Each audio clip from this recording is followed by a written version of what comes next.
What's up, everybody? This is HBT, Harry Bernard Taylor, with the Straight Up Wrestling crew, the Straight Up Wrestling Show. I'm with my man, Christopher Burton. People's Podcasting, y'all know it, right? Y'all know what it is. What's going on, y'all? What's going on? Hey, we're here to do this show, man. We on late tonight, but hey, we talked to some of the players tonight, some of our fans over on YouTube, some of our friends, and some of our friends over here on Facebook, and like I say, Twitter people too, man. There's a lot of Twitter users are tuned in earlier. We told them we'll be back on. So tonight, so we're on here tonight, man, and we're about to rock out a show. And hey, I just had that crew thing on my mind, Chris, because I used to run with a crew. I was crazy back then, man. You was with the Juice Crew, boy. Yeah, Juice Crew All Stars, man. Don't forget that. We was all Stars. So we about to rock this thing out, man. We're going to talk a little bit about AEW. We're going to talk about WWE. And we're going to talk about MJF. We talked about him earlier today. Didn't get to get into him as much as we wanted to. But we will talk about MJF and how this thing is looking for the foreseeable future for AEW and how they're going to work this thing out. And we're going to talk a little bit about some indie shows, a few indie shows around the area, around the Carolinas, that's going to be happening this weekend. Hey, and even if we don't frequent your indie show, we don't go to your indie show, we still going to go ahead and give you a shout out on the show tonight if you're having an indie show this weekend. But Chris, man, what's been going on, man? I'd like to say, just tell me what in the world's going on in the world of wrestling that you want to start off with. Well, some good news, man. Some good news, man. JR, that's right. Jim Ross, good old JR himself, okay. The Cowboy, is cancer-free. All right, man. Wow, that is great news. Cancer-free, man. JR is cancer-free. Definitely great but news. He's still going to be taking treatment and everything, and stuff. And, just preventative measures, just to double and triple make sure that everything is good. But, yeah. That's probably the best news, man. I don't see how in the world we can get better than that. JR has been going through it for a long time, man. Well, we can get a little bit better than that, man, because I got some more news. Okay, give me some more news, man. Well, this past Friday, you saw it. I wasn't able to see it. That your boy Sheamus got beat down by the Bloodline pretty bad. Oh, yeah. Yes. Well, he was written off TV because he's getting married. Oh, okay. Yeah, so he's gonna be getting married, man. So he's, taking some time off to get the wedding and everything straight, man. So you ain't gonna see Sheamus for a while. Congrats to Sheamus, man. And I mean, both of these are life-altering situations. Now, Jim Ross, we hope and pray that he stay cancer-free from now on. Yeah, and Sheamus, man, we hope and pray that he has a successful marriage. I mean, that his marriage lasts throughout his time on, throughout the rest of his time on Earth, man. May his union, him and whoever his wife is, his new wife, their union lasts, man, throughout. I mean, for a long time. Yeah, man. So that's great news on both fronts. So let's go ahead, man. Let's go ahead and start off with. Let's talk about some news. Let's talk about something happening in WWE. WWE, since you finished off with that, you was talking about Sheamus getting married. Tommaso Ciampa. I heard Tommaso Ciampa. I heard he's out for 9 months, man. Man. Out for another 9 months. Yeah, he's been injured, had some surgeries and everything, so he's gonna be out for a little minute. Right. And it's probably just I don't know exactly, but I'm speculating here that probably some old injuries he's been fighting through, and they just finally caught up with him, and he's like, okay, I can't ignore this no longer. I got to handle this business. Yeah, and the whole thing about Tommaso Ciampa, man, this guy is, he's a tough guy, and yeah, he probably fought through a lot of injuries, but yeah, it's time to take some time off and then come back stronger. Just like we was talking to our man John Matthews, who looked like there's nothing wrong with his knee. He went to the doctor today, so that's some more good news. His knee is fine, but yeah, I'm sure Ciampa, Ciampa has went through some things, and Ciampa's taking some time off, some good needed time off, and man, maybe he's gonna come back stronger. So, man, that's definitely is encouraging that our man John Matthews out here on the indie scene is able to come back, and he's all right, and hopefully, man, he's gonna still work on that knee to get it even stronger. What's up, Z1? Z1, let's see what he says, man. He says, Okay. seems there's more injuries now than past. Yeah, man. Yes. It's I don't know what it is, man. It's a lot of factors in that are causing guys to get more injury prone. No doubt, man. You can't exactly just say, oh, it's just one particular thing, or it's this, or it's that. It's a multiple of factors that compile in this thing to make guys to be injury prone, man. It's a million different things. So you really just can't say, oh, it's this one particular thing, so it could be anything. Yeah. Jeff Samuel, what's up, man? What's up, Jeff? Thanks for joining us. Harry, Bobby Roode is injured. Even Bobby Roode. Woo, okay. Man, that is holy cow. Oh, okay. And Harry, your mom. Yes, I see that. Your mom says, "Love you, son. Give me some love and kisses." Oh, look at the dude. I love you. Love you too, Mom. My mom, Doris and Taylor. Love you too, Mom. Thank you. But man, so it's Jeff said Bobby Roode is injured too, man. Bobby Roode's down for the count for a while, man. Wow. So it's I agree. It's a lot more wrestlers getting injured today than it did back in the day. Now we didn't hear about a lot of the wrestlers that got injured because we didn't have the platform that we have now. We didn't have the internet, anything like that. But a lot of those guys, it was just like football. Wrestling was a lot like football. Yeah. And basketball, guys just wrestled through these injuries, or they played back in the day. They played through a lot of injuries. Yep. It just, that was the nature of the beast. It was just totally different. That's just how it went down. Yeah, it did. And so you had a lot of guys, man, they was wrestling out there with broke arms. And, some of these guys, man, they were dragging their legs and they know they shouldn't have been in the ring. But yeah, they definitely was in the ring. But now these guys, now what you have is these guys either got big money contracts. Back in the day, a lot of these guys wrestled week to week, check to check. But, these guys got big money contracts now. And they kind of like taking a seat and kind of looking at what the NFL is doing, what the NBA, especially the NBA. Hey, LeBron James is taking some time off. Kevin Garnett taking some time off. I'm gonna take some time off too. So, these wrestlers. Wait a minute, Kevin Garnett. Well, Kevin Garnett. Not Kevin Garnett. Kevin Durant, man. Goodness sake, Kevin Durant. Kevin Garnett. Boy, he in the Hall of Fame. Boy, he better not be playing. Hey, man, Kevin Garnett is from Greenville. He's from our hometown, man. So he is. So he was just on the mind. I don't know why, but yeah, Kevin Durant. These guys, man. A lot of these basketball players, football players too. They get turf toe. They out. They are out. So it's just totally different, man. They wrists start hurting. They're out. And so, I hate to say, a lot of these guys are not as tough as they were back in the day, but you can look at it in two ways. A lot of this could be a smart move, because look at some of the people that we grew up with, Chris, and how their bodies are broken up. Or some of the ones that's older than us, a generation or two ahead of us, their bodies are broken up, man. And they, died penniless, paying for the injuries and things. So, so it's probably sometimes, a lot of times it's good to heal up your injuries and everything. Yeah. And answer Chris Williams, what's up, man? One of our YouTube videos. He says, I think the men's is injured also. Chris and Harry seems to move slow. He is actually injured, man. It was confirmed. He has a something, I can't remember exactly, but it's an issue with his knee. Okay. It's an actual issue with his knee. So when he did the whole slip and injury thing, he's legitimately injured. Yes. Okay. But he's been toughing through it.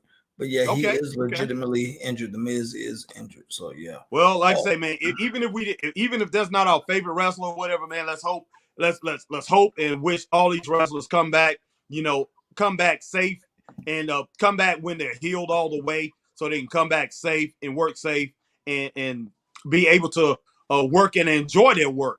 Because anybody that gets in that ring, we definitely want them to enjoy what they're doing, because that way they're going to bring us the best possible product available. They're going to give us 100%. We don't want these guys coming back at 40%, 60%, 70%. And over the last year, Chris, we've seen a lot of that. I have to say CM Punk came back and he wrestled a lot of times at 70% or sometimes even less.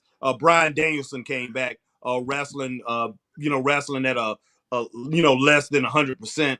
So it's a lot of guys, not just those two. It's a lot more that came back that wasn't ready. Kenny Omega definitely wasn't ready to come back. But he had an owner who pretty much got into a desperate mode, just like we say, he's reactionary, and he brought Kenny back because hey, something big is happening over there in WWE. So hey, man, I got to bring this guy back, to offset what they're trying to do, and that's not good. When you have a billionaire who's sitting there playing with his, he's playing with his money, and telling these guys come back, and I know he don't want to see anybody get hurt. No. I'm sure he's sitting there. Are you sure you can't come back? Are you sure you can't come back? And he's bringing back people early. And in WWE, I think a lot of these guys are going out, and I think they've been in the business so long that they have the experience to know when a guy's legitimately hurt and don't need to be back in that ring, and they hold off a little bit longer. And they able to use their roster a little bit to fill in to where AEW don't know how to really use their roster to fill in, because to tell you the truth, they got so many people on that roster that they haven't used stuff on AEW Dark. They don't know how these people are going to pop on TV. So they pretty much, so they pretty much like say if something happens with WWE, hey, let's bring back this person even though they're not ready. It's crazy. Shit, it is crazy, man. But on some different news, man, and we're gonna go across the water with this news, man. I posted in our Facebook group, but a lot of fans may or may not know. The Great Muta, Harry, the Great Muta, one of your guys from back in the day. Okay. The Great Muta. He has announced his final New Japan match. Okay. So it's gonna be his final match looks like it's going to be November the 20th from the Arcade Arena in Tokyo, Japan. Oh wow, man! I wish we was there, Chris. I mean, if it was in the United States, man, I would be willing to fly out there. Man, I'm trying to tell you, and man, it looks like the card is going to be something spectacular. And so far it follows. Now, card is subject to change, so right. Hey, don't quote me on this now. But what they have so far is the IWGP Women's Title Tournament Finals. Kyrie versus Mayu Ayawani. I believe that's it. Okay. And then they have the next match is going to be, and these are no particular order, by the way, too. The Great Muta and Okada and Toru Yeo versus the Great Okan, Jeff Cobb, and Aaron and Hare. Hamre, that's going to be in Muta's last match. Okay. That's going to be his last match. Then you have Hiro Tanahashi and Yumi Hashiyani versus Micah and Goto. Okay. Gato. Then you'll have Tom Lawyer. I know I'm butchering these names, but y'all know what I'm talking about. Tom Lawyer and Siri versus Jack Sabre Jr. and Gaia. Siri? Yeah, Syuri. Okay, man. I look, man. I was gonna ask you when the Siri, the person that's on, the phone thing. I was gonna say, when did Siri start wrestling, man? I didn't know anything about that. and then you got another match. This is gonna be a heck of a card, man. You got El Desperado, Doke, Starlight Kid, and Momo Wannabe versus Tachi Yoshibunu, or Tachi versus Kino Nasamori and Tam Nakano. Yeah. How many people on this doggone card, man? And here's the final match. Okay. Thank goodness, man. Yeah. Tila Himanaki and Mia Saraki and AZM, Lady C, and Saya somebody. But yeah, those are the matches they have for the show for Great Moodle's last match. Those came in no particular order, and card is subject to change. And I know I butchered a lot of their names, but yeah, that looks like it's going to be a good one. It's going to be November the 20th in the Arcade Arena in Tokyo, Japan. All right, man. Look, hey, some of those names I know, some of them I don't. Yeah. Same here. Same here. I wanted some Kensuke Senzaki. I wanted people like that. I wanted Great Muta. I wanted Tiger Mask. I wanted Antonio Inoki, even though I know Antonio Inoki is not alive. I'm about to say Tiger Mask dead too. I know, man. I wanted Giant Baba. I know I was gonna say that too. I want Giant Baba, even though I know he's passed away. I want Mr. Fuji. I want Mr. Tanaka, Professor Toru Tanaka. I know these guys are not wrestling anymore, but those are the guys I want, Chris. Well, hey, you have to wait. You have to wait. You get to heaven to see that match, boy. Something. Oh, no doubt about that. You ain't gonna see that down here. All right, man. Let's catch up with some of these. Comments. All right, on this live chat, man. So we're getting behind. Where did we stop?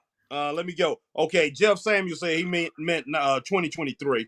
Okay, Z1 said they need to do other wrestlers like they do Roman. He wrestled ever so often. Yeah, there's no doubt about that, Z1. Roman, man, this whole thing about it right now in the midst of what's going on between AEW and WWE, I think Roman needs to go ahead and up the ante, man, and go ahead and wrestle full time, at least till they able to do what they want to accomplish, what Triple H want to accomplish. But to tell you the truth, man, each and every one of these guys, they need to figure out something to work together. Roman, to tell you the truth. Roman is a made man. He's there's no doubt about it. He's gotten to the point. He's gotten to the point like, look, I can tell you when I want to work, who I want to work, what I want to do. If I'm going to show up, he can tell you I'm going to show up, but I'm going to do something backstage and tape it, and then I'm just going to chill the rest of the show.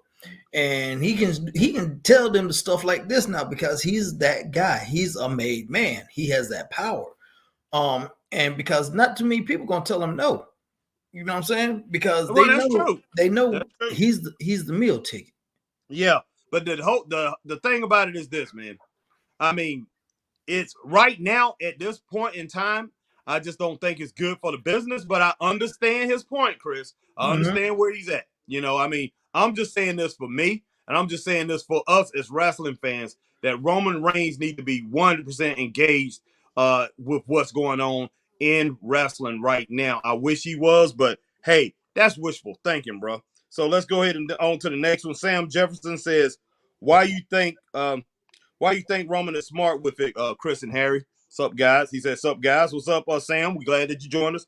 Harry and Chris, did you hear that Hunter and the WWE writer is going to do something unexpected and talk about for Austin Theory? Money in the bank. Money in the bank. Here. He might keep until next year. I kind of like get the gist of what you talking about, Sam. I kind of like got a little mixed up there. But yeah, I'm not surprised that Hunter and some other writers gonna do some things unexpected, because the whole thing about it is this. What do we say, Chris? We continue to say Tony Khan is reactionary. He reacts to everything that they do. He's still gonna be able to see what they do, but the whole thing about it is this. He's not going to be able to, with them coming up with different storylines and coming up together and doing some things that's unexpected, he's not going to be able to prepare the way he's being prepared now, because what he's going off of, he's going off with rumors. Hearing about rumors that this guy's going to show up, and then when they show up on Monday night, then Tony Khan does something on Wednesday to try to counteract that. This right here is going to throw him off. And plus, like I say, with them doing that, it's going to help Tony Khan too. Tony Khan, if he's not concentrated on what WWE is doing, it's probably going to help his brand. Chris, what you think? Oh yeah, it probably will, man. It probably will help his brand. But here's something that trips me out since we're talking about WWE, man. Yeah, I got an update on this Friday's SmackDown ticket sales. Oh, okay, all right. Okay, they're going to be in St. Louis this Friday. Now, this is coming from Russell Tix. Note the show has sold over 6,449 tickets, and there are This is the most they've had in a while since we've been reporting on ticket sales. They only have 1,568 left. And for when? For Raw next week? Friday, SmackDown Friday. It's Friday. Okay. All right. So yeah, they probably by Friday morning they should be sold out of those. Probably, most likely. Yeah, they should be. They should be. Okay. Rick Robert, we appreciate you joining in with us. Rick Robert says, "What's up?" Then Rick Robert says, "Chris and Harry, I'm here in New Japan at WWE, and Carl Anderson is on good terms about the New Japan title. He is and gonna defend it." Yeah, I heard that too. And, but I did hear that they ticked off at him. But now it seemed like everything is going good. But I'm looking at this whole thing. How is he gonna defend both titles? How he gonna be in two places at one time? Now he can't fly to Saudi Arabia and get to New Japan, get over there to Japan that quickly and defend this thing. So unless he got a fake Sting type deal going on, Carl Anderson, man. Yeah, because that's the only thing. Don't nobody really look like Carl Anderson. No, exactly. So that's what I'm wondering. How in the world can he pull this thing off? And to tell you the truth, what is he gonna do? He gonna go to Triple H? Hey, yo, what's up, man? You know what? I double booked this thing. I got a double book. But man, I would like to keep my deal going on. I got something special going on with New Japan, and they kind of work with Impact. I kind of like to keep that deal going. You think you can bring somebody over here to be an imposter for me, man? While I go over there and work over there? Then I think Triple H would be like, "No, dude, I think we like the real deal. We like to keep you the way you are." So yeah, and then and he runs something like that off the New Japan. They're gonna do the same thing. New Japan, the Japanese, man, they are a lot more serious than us.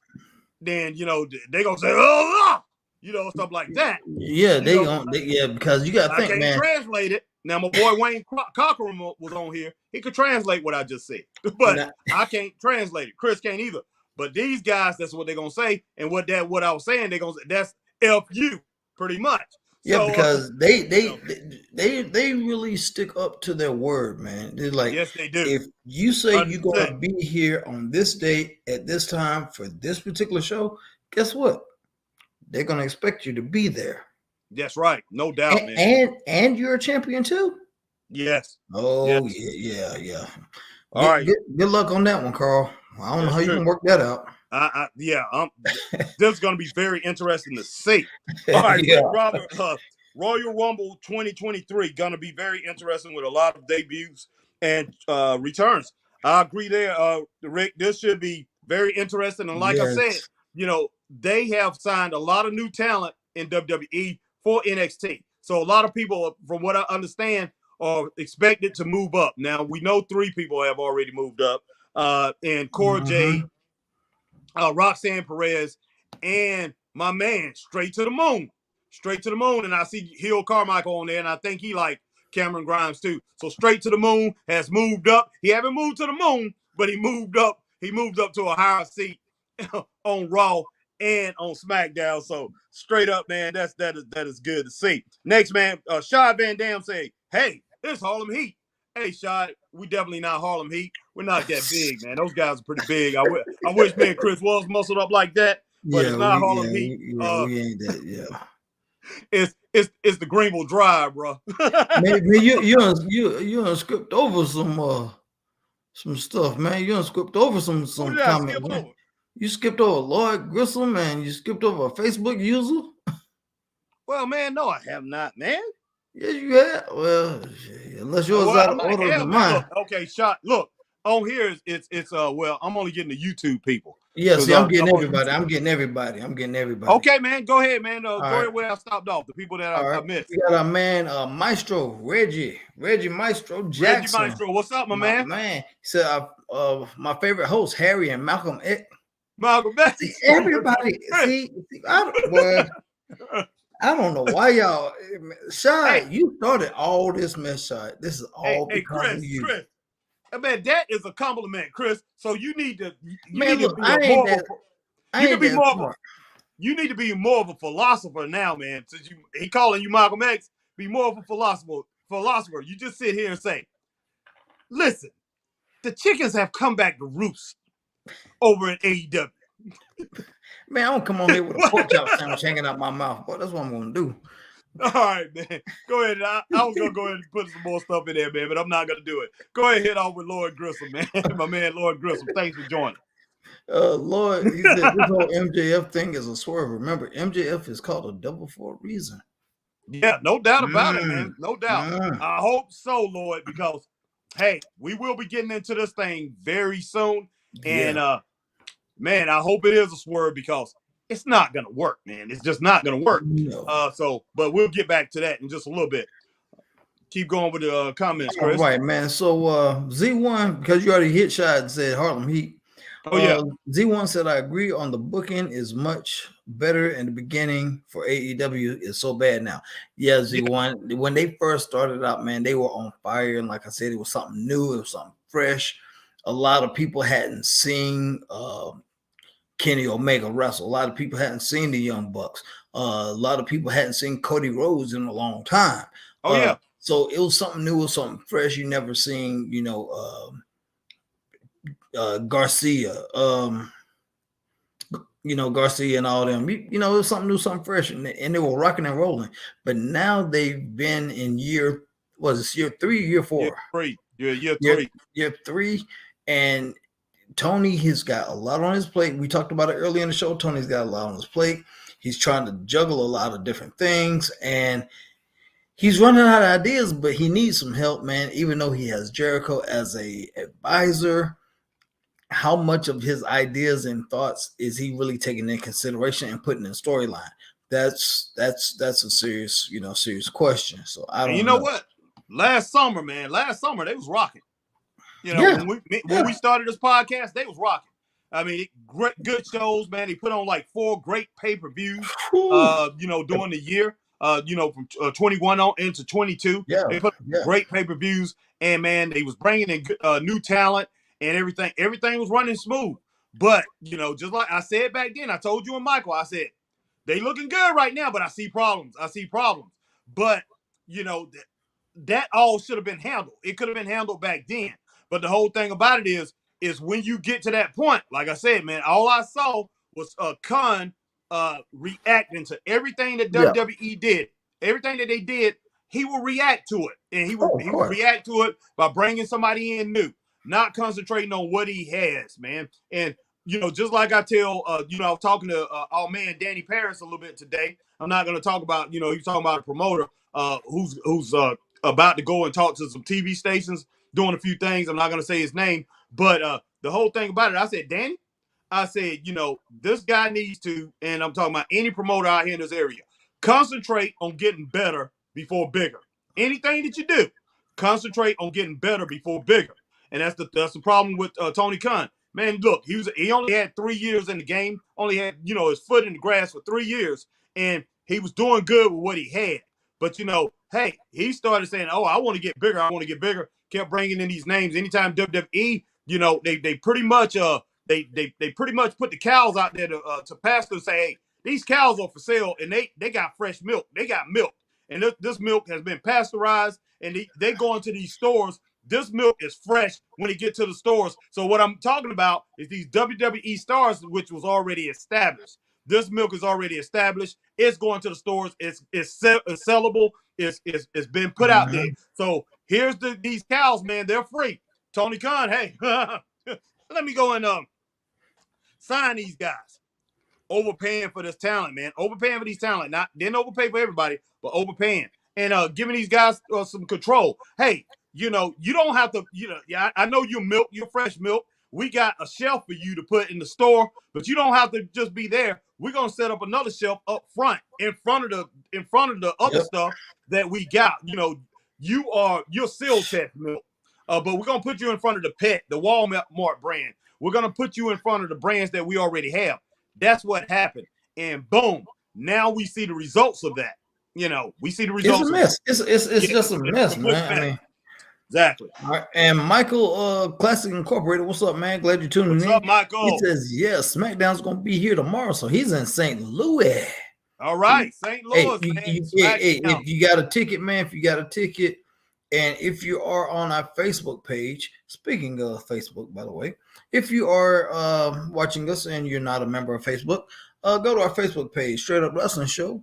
Like, share, and join. Definitely. That's right. Like, share, and join. And if you're on our YouTube page, which a lot of you guys are, you know what to do. Like, subscribe, and hit that notification bell for times like this when we come on. Ding, And ding, ding. there it is.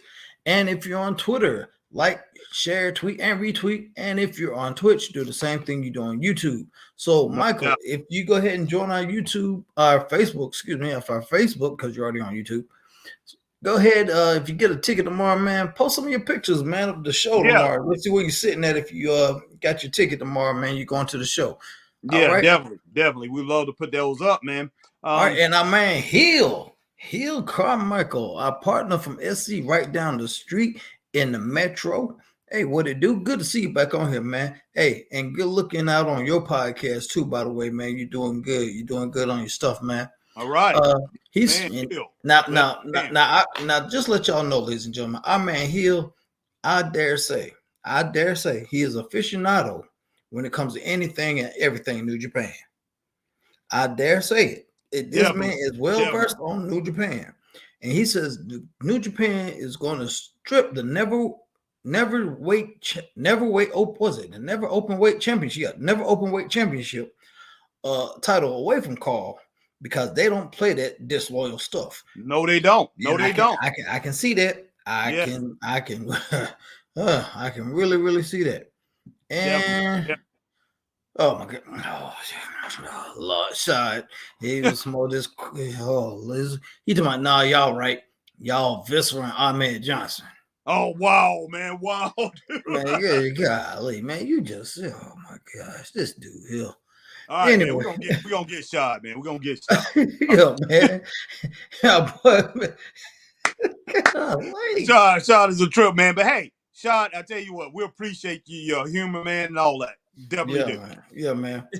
He said, Hanson Terrell, what's up, man? He said, hey guys, did you guys watch AEW yesterday? I didn't.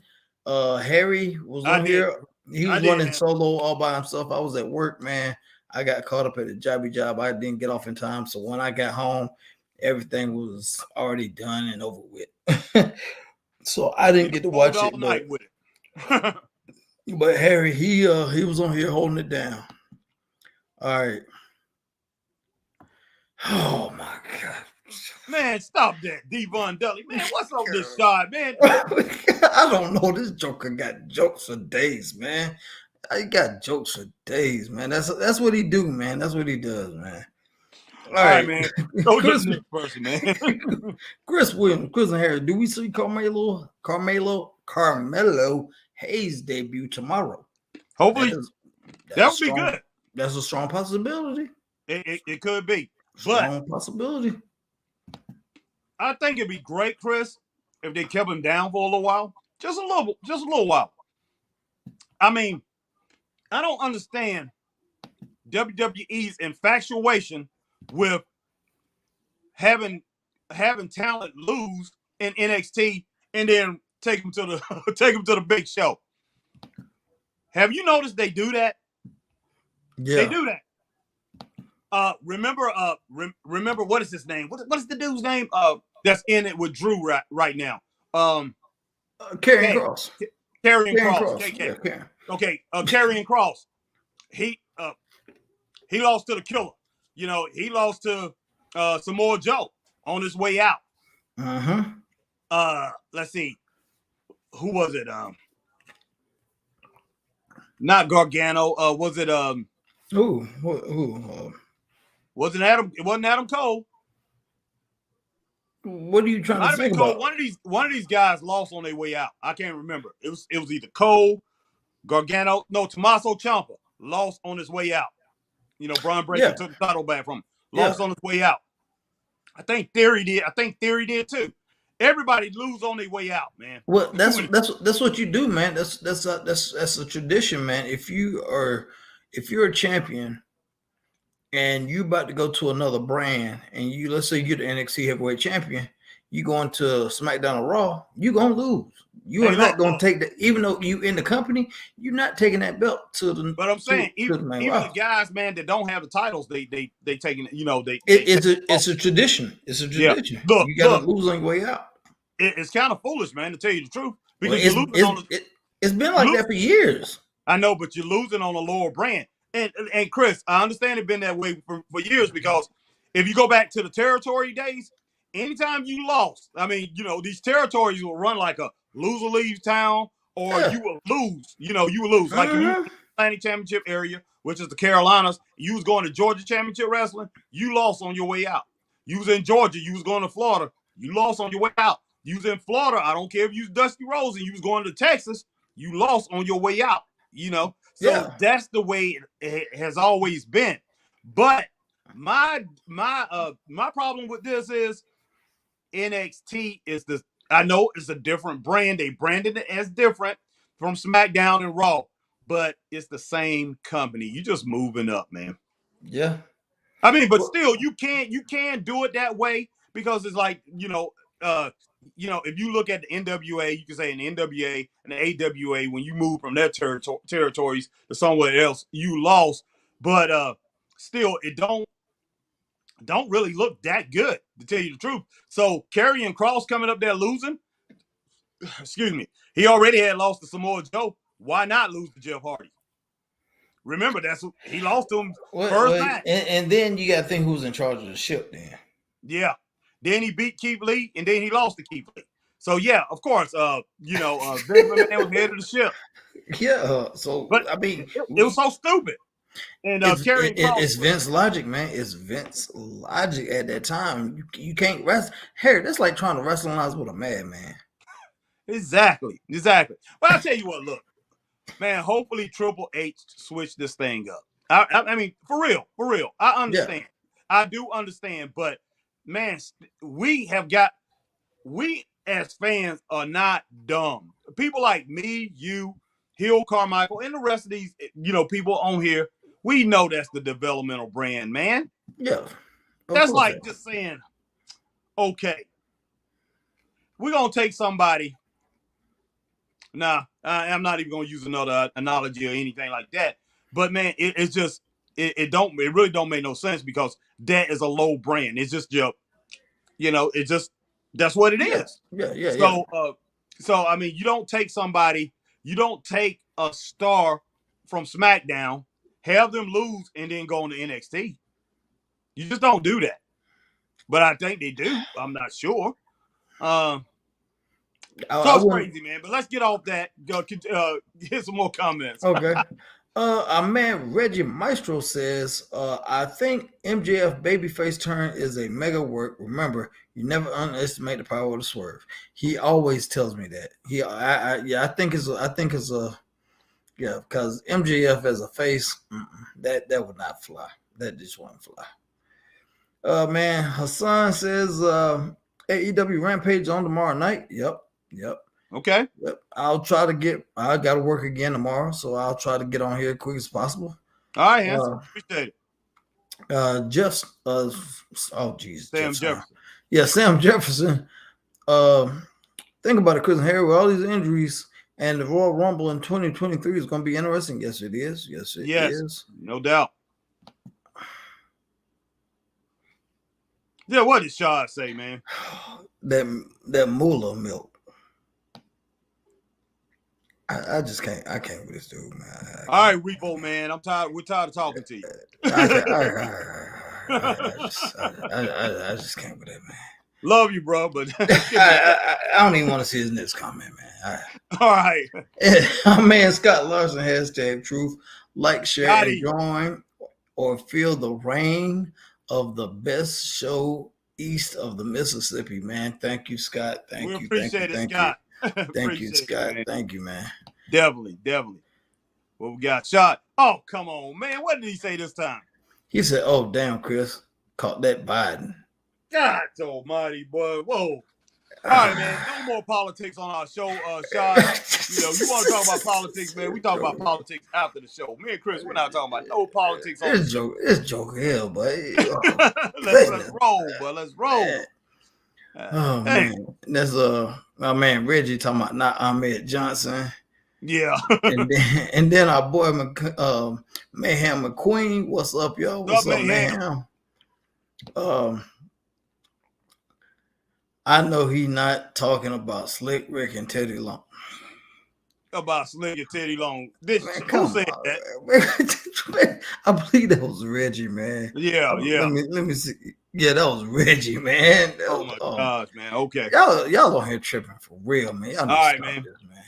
All right, Z1. When Jay contract is up, ooh, now this is a good question. When Jay contract is up, does she stay in AEW for big money or go to WWE for the star power? Ooh. Now that's a good legit question. It depends. Look, it depends on how dedicated she is to this, and how much of it that if she want to look at it as sports entertainment, or do she want to look at it as a sport? And her being an athlete, well, actually, I think she likes to entertain people. She look over in AEW. She's a big fish in a small pond. Mm-hmm. Yeah. So, she is. but over in WWE, she's really going to be able to test herself, and she's gonna have to work a real schedule. Yeah. And the women's top 150 came out today in PWI. She was ranked as the 5th best woman's female wrestler in the world. She was ranked number 5. Bianca Belair was ranked number 2. Some lady from Japan was ranked number 1. I can't remember who it was. Oh, wow. Okay.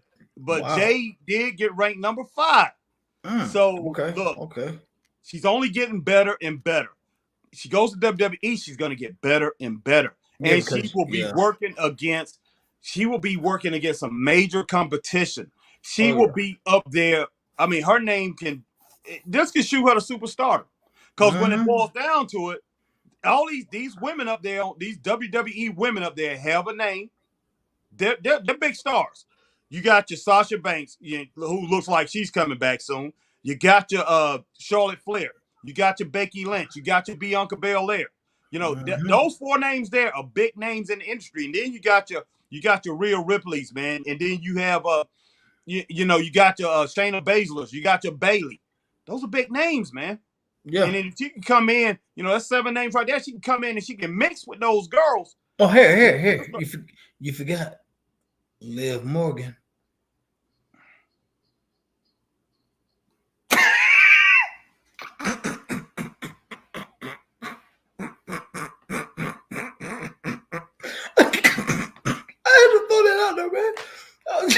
All right, man. Look. Okay, man. We'll roll with Ronda Rousey, man. No Liv Morgan, okay? No Liv Morgan. Liv Morgan needs to. She needs to work, get out of her contract, go to AEW and team up with Toni Storm. Toni Storm needs to lose that title back to Britt Baker, or lose that title to Jamie Hayter or something like that. Lose the title, and she can team up with Liv Morgan, and then we can have 2 C+ wrestlers, 2 C wrestlers, 2 lady C wrestlers. Yeah. They can team with each other. And man, I hate it. We're sorry. If you guys like Liv Morgan, I like her. And I'm not gonna say I like her, but as a wrestler, I don't see her as this top-notch competitor, this top-notch female wrestler. I don't see it. And Chris don't see it either. And man, for a whole year and a half, I haven't seen any progression with that female, man. I haven't seen. I really haven't. Now, every now and then, Harry, a really good match. I will say this, and I don't know why I got this in the back of my mind, but they're still trying to figure out who is going to roll with Bray Wyatt, who is going to be in this group with Bray Wyatt at some point. Right. At some point, it's going to happen. We don't know when, but it's going to happen, I'm sure, at some point. No doubt. The only thing I can think of, man, Liv Morgan is doing what what was her name? Alexa Bliss. She's doing the same thing Alexa Bliss did. Yeah. When Alexa Bliss was all sweet and innocent and everything, and then she kind of started going crazy and stuff and getting psycho. Right. Liv is doing the same thing. And she can only get better. I don't know why. And I don't know why I see her doing the same thing Alexa Bliss did following that same path, but possibly, hopefully, putting her own twist in it to make it a little bit different, I hope. And then end up with Bray possibly sometime. I don't know why, but that's what I just have in the future. That's what I just have in my mind, man. It's gonna happen. Well, Chris, I'll tell you what, man, you might be on to something. And that's only gonna raise her that's only gonna raise her up a little bit more. Her status is gonna jump a little bit. Just because she's with Bray. Yeah. So, yeah. But as far as Jade though, man, if she wants to really get out there and really work, and I'm talking about work a full-time real wrestling schedule. Oh yeah. Go to WWE because there's a lot more eyes on that product that are not in the wrestling business that could possibly take you into movies or commercials or anything. And then you could build on something outside of wrestling. Whereas with AEW, you're just a wrestler. Yeah, her potential is limited. It's limitless. So with WWE, so yeah, man, I would love to see her do that. Z1, that would be great. All right, our man Scott Larson asked if you ask Triple H, and he said NXT is part of the. Oh, if you wait a minute. If you ask Triple H, he said NXT is part of the main roster. That's why they are on cable. Also, he said it's not a demotion to be on NXT. Oh yeah, he did say that. Okay. Scott, appreciate it. My man Scott Larson from #Truth, go over there and check him out. Yes.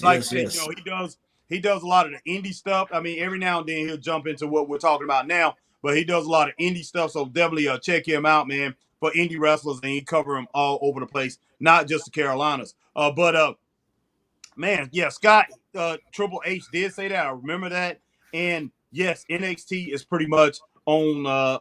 I guess he's looking at it on the level of the big roster of the main two, because he has to now, because Tony Khan has thrown out that gauntlet that, hey, if I got to destroy NXT to take a piece, that's what I'm gonna do. So we saw what Triple H done last week. He threw some of the main roster guys and women over there to the NXT brand. Yeah, and you see what happened there. And shout out to say, Repo Man, really?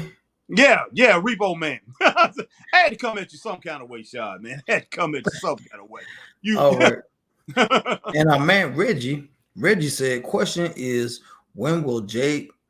Man, stop it, Reggie. He said, when will Jade stop looking like a Mortal Kombat character or a Street Fighter character and really wrestle? Man, stop that. Man, stop that. Look, man. Love you to death, Reggie. You my man, 50 grand and all that. You know what I'm saying? But I tell you what, Jade, man, has gotten better and better and better. And I know a lot of people looking at her, because some people look at her from when she started. She's so green. But that girl has worked her tail off. She got a lot better. Bryan Danielson, and I think didn't Adam Cole help her a little bit too there, Chris, for a while? Yeah. He did. She's gotten a lot better, man. She has improved drastically. And if she goes over to WWE, I even if she doesn't go to WWE, only see her getting better, man. As long as she wants to stay in this business. And as far as Bill Apter go over at PWI and all those people over there, he got people over there that's been working for PWI for a long time. I've been reading years, and they still there. I respect them. Putting her at number 5. I know it's not just about her wrestling ability; it's the overall picture with PWI. Man, she definitely deserves more credit than what a lot of people are giving her. So, man, Jade Cargill, give her some props, man. Give her some props. She's where she needs to be right now. But yes, I would love to see her in WWE. And Z1's laughing at the Liv Morgan comment. And our man Elijah Washington. Elijah, what's up? Elijah. Thank you for tuning in, man. Yeah, thank you for tuning in. Elijah. We appreciate you joining in with us. He says, Chris and Harry, who you see Hunter bringing back for the returns that you want to see? Pick 5 going together. Chris and Harry. Ooh, oh, wow. Golly. Far as a return? Man, that's hard. Oh, that is real hard to do.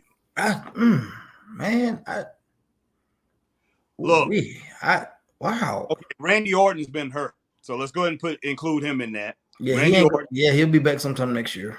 Yeah, Malachi Black, Alistair Black. You know, I know Tony Khan is trying to, you know, he's messing around. He's trying to hold him in there. He's trying to hold him in there. Yeah, so Alistair Black. That's two. Matter of fact, I would love to see the final three. I would love to see Adam Cole, Kyle O'Reilly, and Bobby Fish. Kyle O'Reilly and Bobby Fish. Adam Cole, I believe Adam Cole is a lock over there in AEW, but I would like to see him come.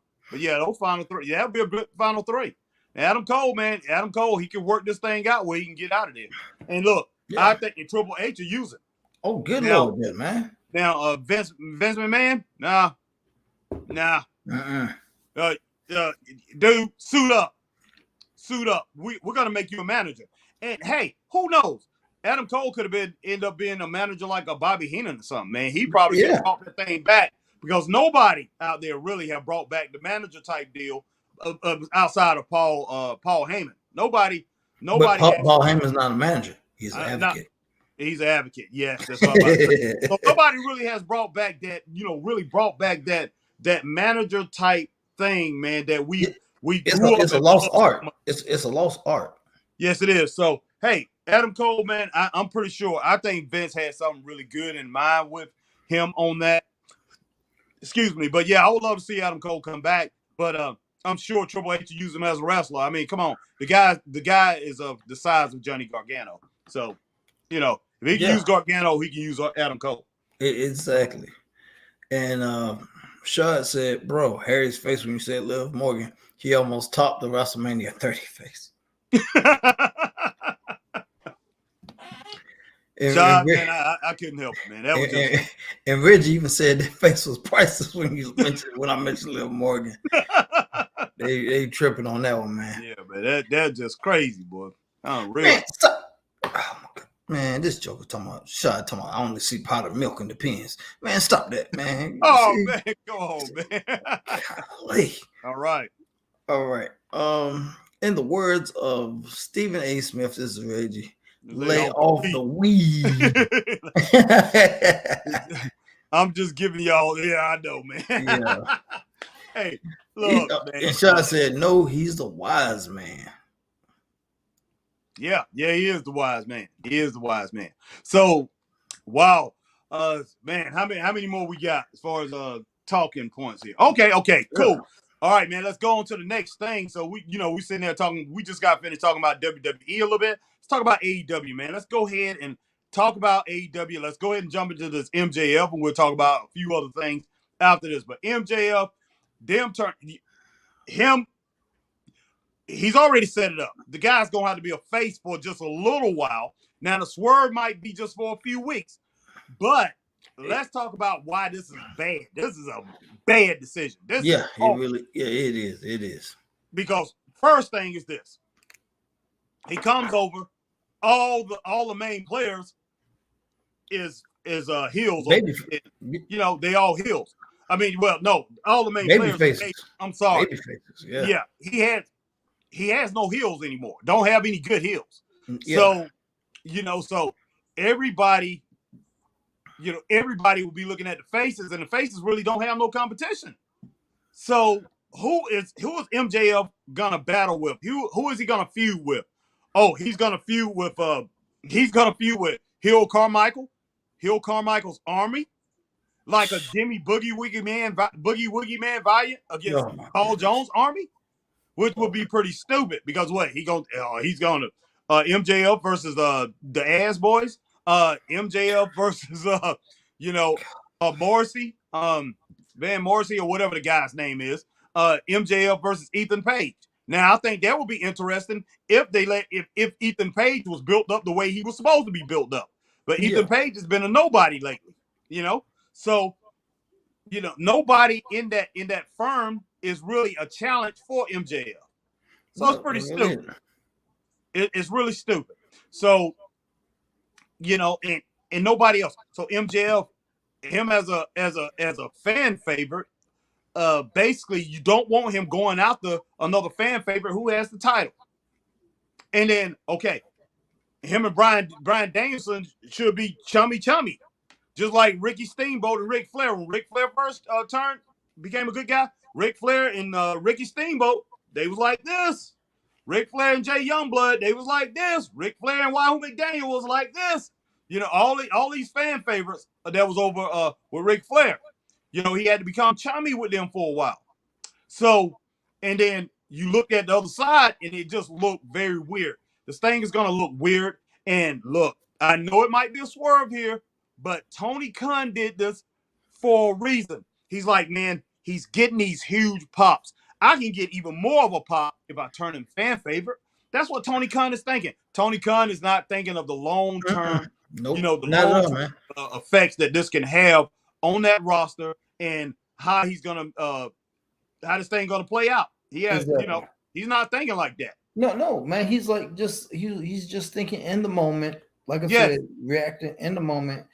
How, you know, for a couple of weeks when I bring MJF out, how the fans are gonna react. They're gonna love it because they love him now, because he says a couple of good things in his promos to get the fans to pop, and then he flips on them. But he's like, I want him completely a fan favorite, which is not a good idea, man. That ain't working. And now, who's they top heel over there? Daniel Garcia. Daniel Garcia is the top heel. Somebody who don't even have the mic skills to even come close. Exactly. I mean, unless he does a swerve, he does something. Tony Khan goes in, but he ain't smart enough to do this, I don't think. He goes in, and this will serve him well.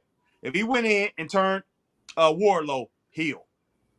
Turn Wardlow heel, because, look, it's going to be better for Wardlow to have no skill and beat up people than to be a fan favorite and people, you know, to be a face and beating up people. Because as a heel, a lot of those tactics it makes sense.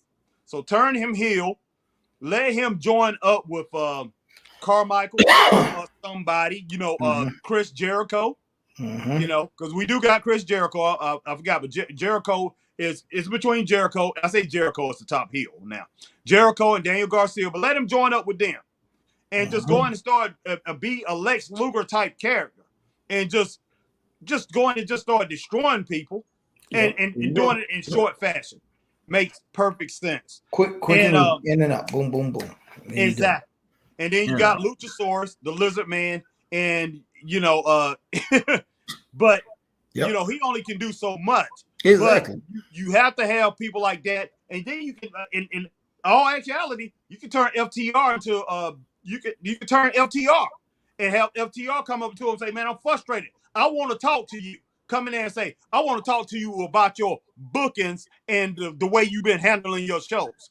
You know, let him go in there and talk to him like a bird went in and talked to a Big Red on a five heartbeats. Yep. You know, we want to talk to you. Exactly. You know, and pretty much put him in a corner, man. Put him up on the wall and let FTR go in and turn bad. And they could be, you know, like Arn and Tully.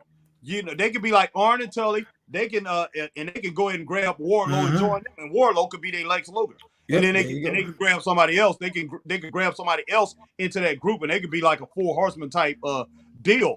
But FTR, because we're not getting booked, we're not getting used, or we're not getting worked like we want to, man. Yeah. And you know, we got all these titles and stuff, so their bookings are coming off their titles that they have.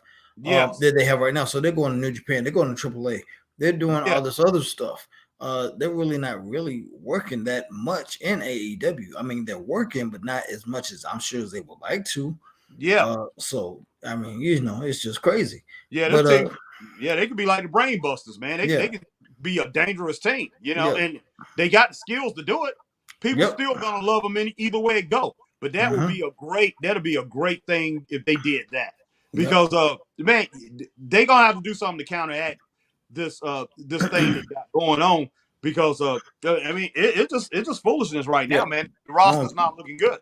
Get caught up on some of these comments before we get too far behind here. Oh yeah. Z1 says, I know people are high on MJF, but I don't think he would fare well in WWE. AEW works perfect for him. Yeah, right Yeah. now. Yeah, right now. Yeah, definitely. Yeah. Definitely. Reggie says, I feel the MJF face turn may only last until he wins the AEW championship. That is a Probably so. possibility. Yeah, possibly. Yes. Good. Our man Perry Carey on YouTube. What's What's up, up, Perry? Perry? Thank you for tuning in.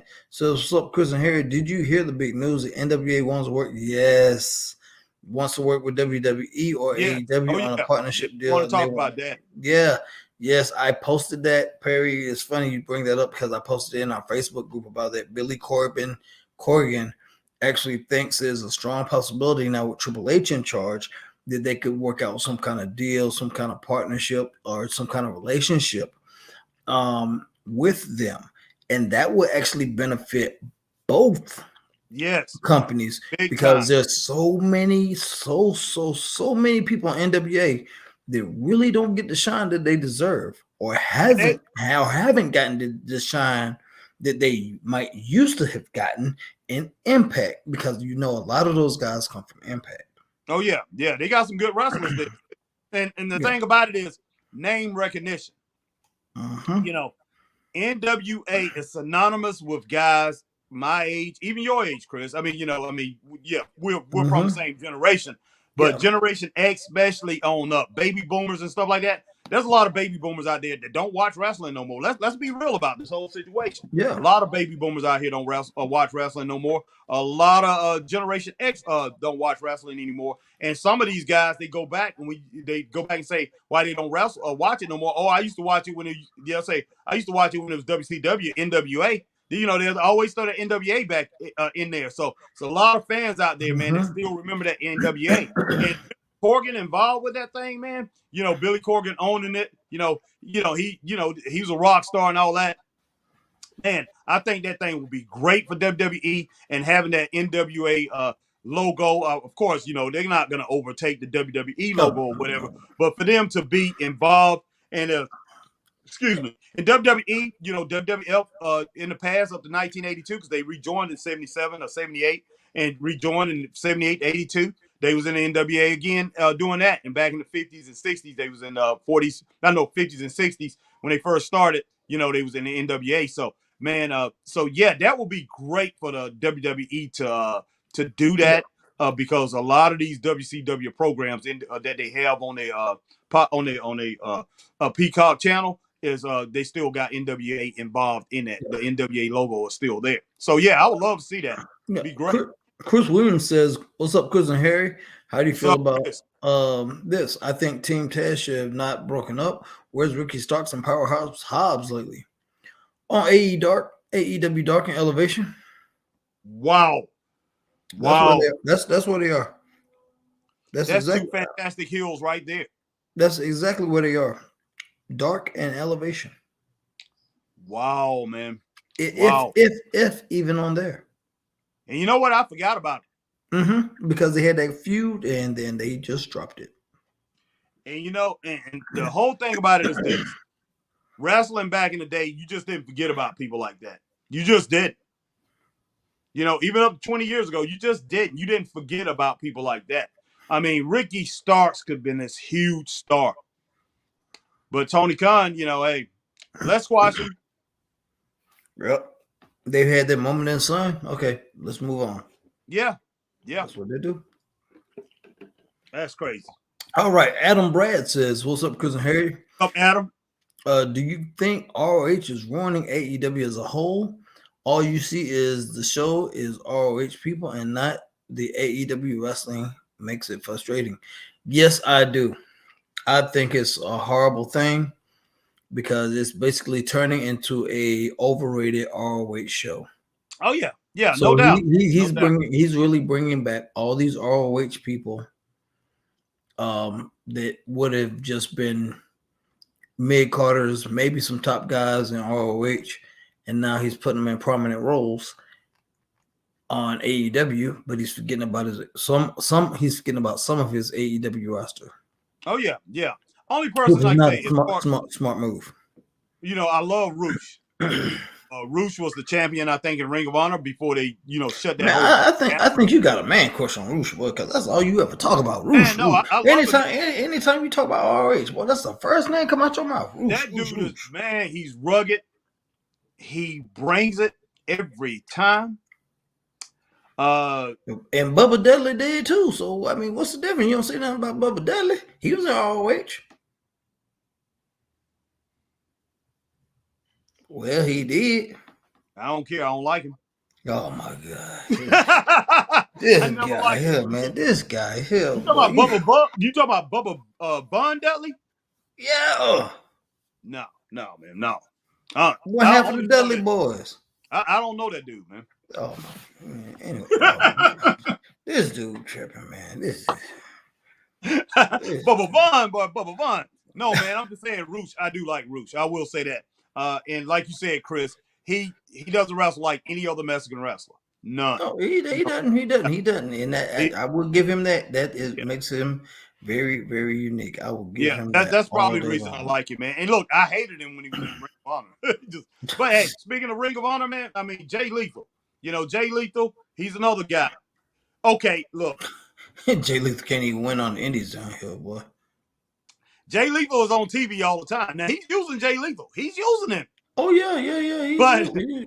He's using him as a jobber, man. This guy's losing more matches than Rocky King, Chris.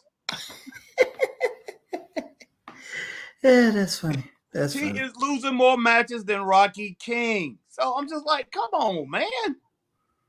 I mean, Coco Beware was better than Jay Lethal at this point. Oh wow. So I'm like, man, come on. Wow. Oh wow. He's making Jay Lethal look like folk. Man, golly. Oh, that's wow. That's man. But Jay Lethal, man, Jay Lethal could be a top star. If he would left Jay Lethal alone and let Jay Lethal, all these little storylines that he come up with Jay Lethal and Jay Lethal with Sangha, sing whatever. And his manager, the manager's name Sangha and the other guy's name Singh, the big huge guy. Now if he let this jump be a storyline, let that be a little a treacherous 3 type group, call them treacherous 3 or whatever, and they just beating the living crap out of people. And the treacherous 3 plus me, boy, it sound like a rap group. Boy, the treacherous 3 plus me. It was a doggone rap group, man. Kumo D Special K and Kumo D Special K, and who was the other guy? LA Sunshine. Yeah, they was. Now I know you guys don't know who I'm talking about. Treacherous 3 plus me. You probably know about Kumo D, How You Like Me Now. But the other 2 guys, you don't know. But as far as Treacherous 3 was a rap group, man. But I'm just saying they could be called the Treacherous 3 or something. Those guys right there, and just devastate people because Sangha Singh or whatever his name is, the guy who's the manager, he used to be a wrestler, and that big old guy, he's a wrestler. Which this guy can throw a few cross body blocks or whatever, man. So, but let that be a faction. And if Jay Lethal. If he would have used the skill, Jay Lethal could have been his top heel, man. You're right, man. You're right. But Tony Khan don't think ahead, man. No, of course not, man. Of course not. Now, Adam Brad said, did you see FTR lose yesterday on AEW Dynamite? How you feel about that, Harry? You saw it. I didn't, man. So you want to talk about it? I didn't like it. I didn't like it at all. Swerve and Keith Lee. They can beat a lot of teams out here, Chris. But somebody like FTR? No. Now, not saying that it can't happen. Anytime you have a man as big as Keith Lee and that much power, that team, of course, they can run, when it boils down to it, a man like that can take out about anybody, in the wrestling business or any other business that he wants to. Yeah. But they shouldn't have won that match. With the accolades that FTR comes with and the things that they bring to the table. They should be the number 1 contenders. What happened is that Tony Khan used them and played them out to where, hey, you're not going to touch my Acclaim. My Acclaim is that's who's going to be, they've been with us forever. And the Acclaim, they are. It's their time to shine, And FTR, I know you've been here for a long time, and I know you guys have been dedicated, even though I've only booked you 5 times this year. That's all. That's it. As far as tag team matches, that's all he's booked FTR for 5 tag team matches in AEW in 2022. That was the 5th match. All the rest of them, Cash Wheeler and Dax Harwood, been wrestling solo matches. Stupid. Horrible, man. And wrestling in 6-man tag team matches, teaming them with Warlow and people like that. So, it was very disrespectful. Very disrespectful what he did yesterday. Just flat out crazy. And give me a minute, Chris. I'll be right back, guys. All right, well, I'm gonna keep going on with it, Harry, while you doing what you got to do. Shot says, I think the realest guy in the room should return. Yeah, he should. And go straight to AEW. He does not need to be in WWE. He needs to go straight to AEW. Perry Carey says, I think NWA work with WWE will be great because NWA got some women in their division and bring back an Evolution pay-per-view. Also want to see Cody Rhodes with the NWA title on Raw or LA Knight. That would be good. That I could see that, Perry. I see your line of thinking, man. It makes sense.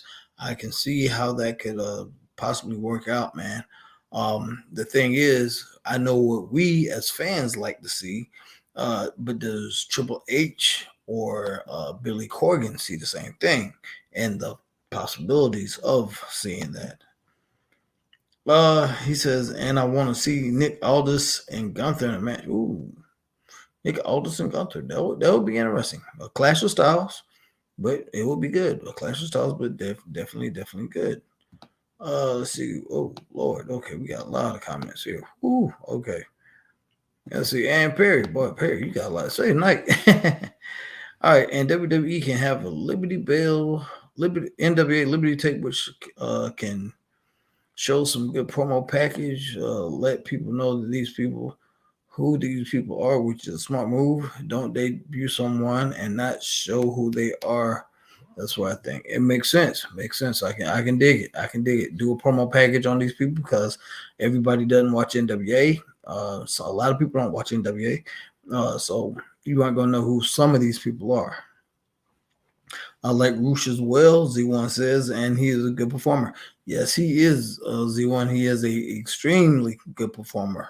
Extremely good performer. Perry Carey, AEW is missing, and they need a promo package to introduce the people they are bringing, so you know who he or she is. That they do. That they do.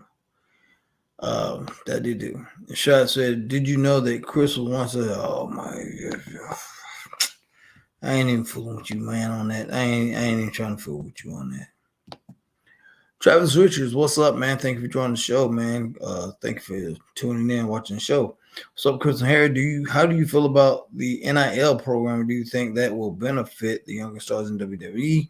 And do you think AEW needs to talk to Regal about a open PC and have a version of NXT? All right, first of all, the NIL.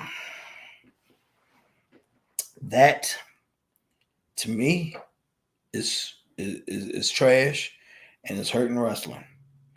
Because you have a lot of guys and a lot of women out here busting their butts for pennies on the dollar.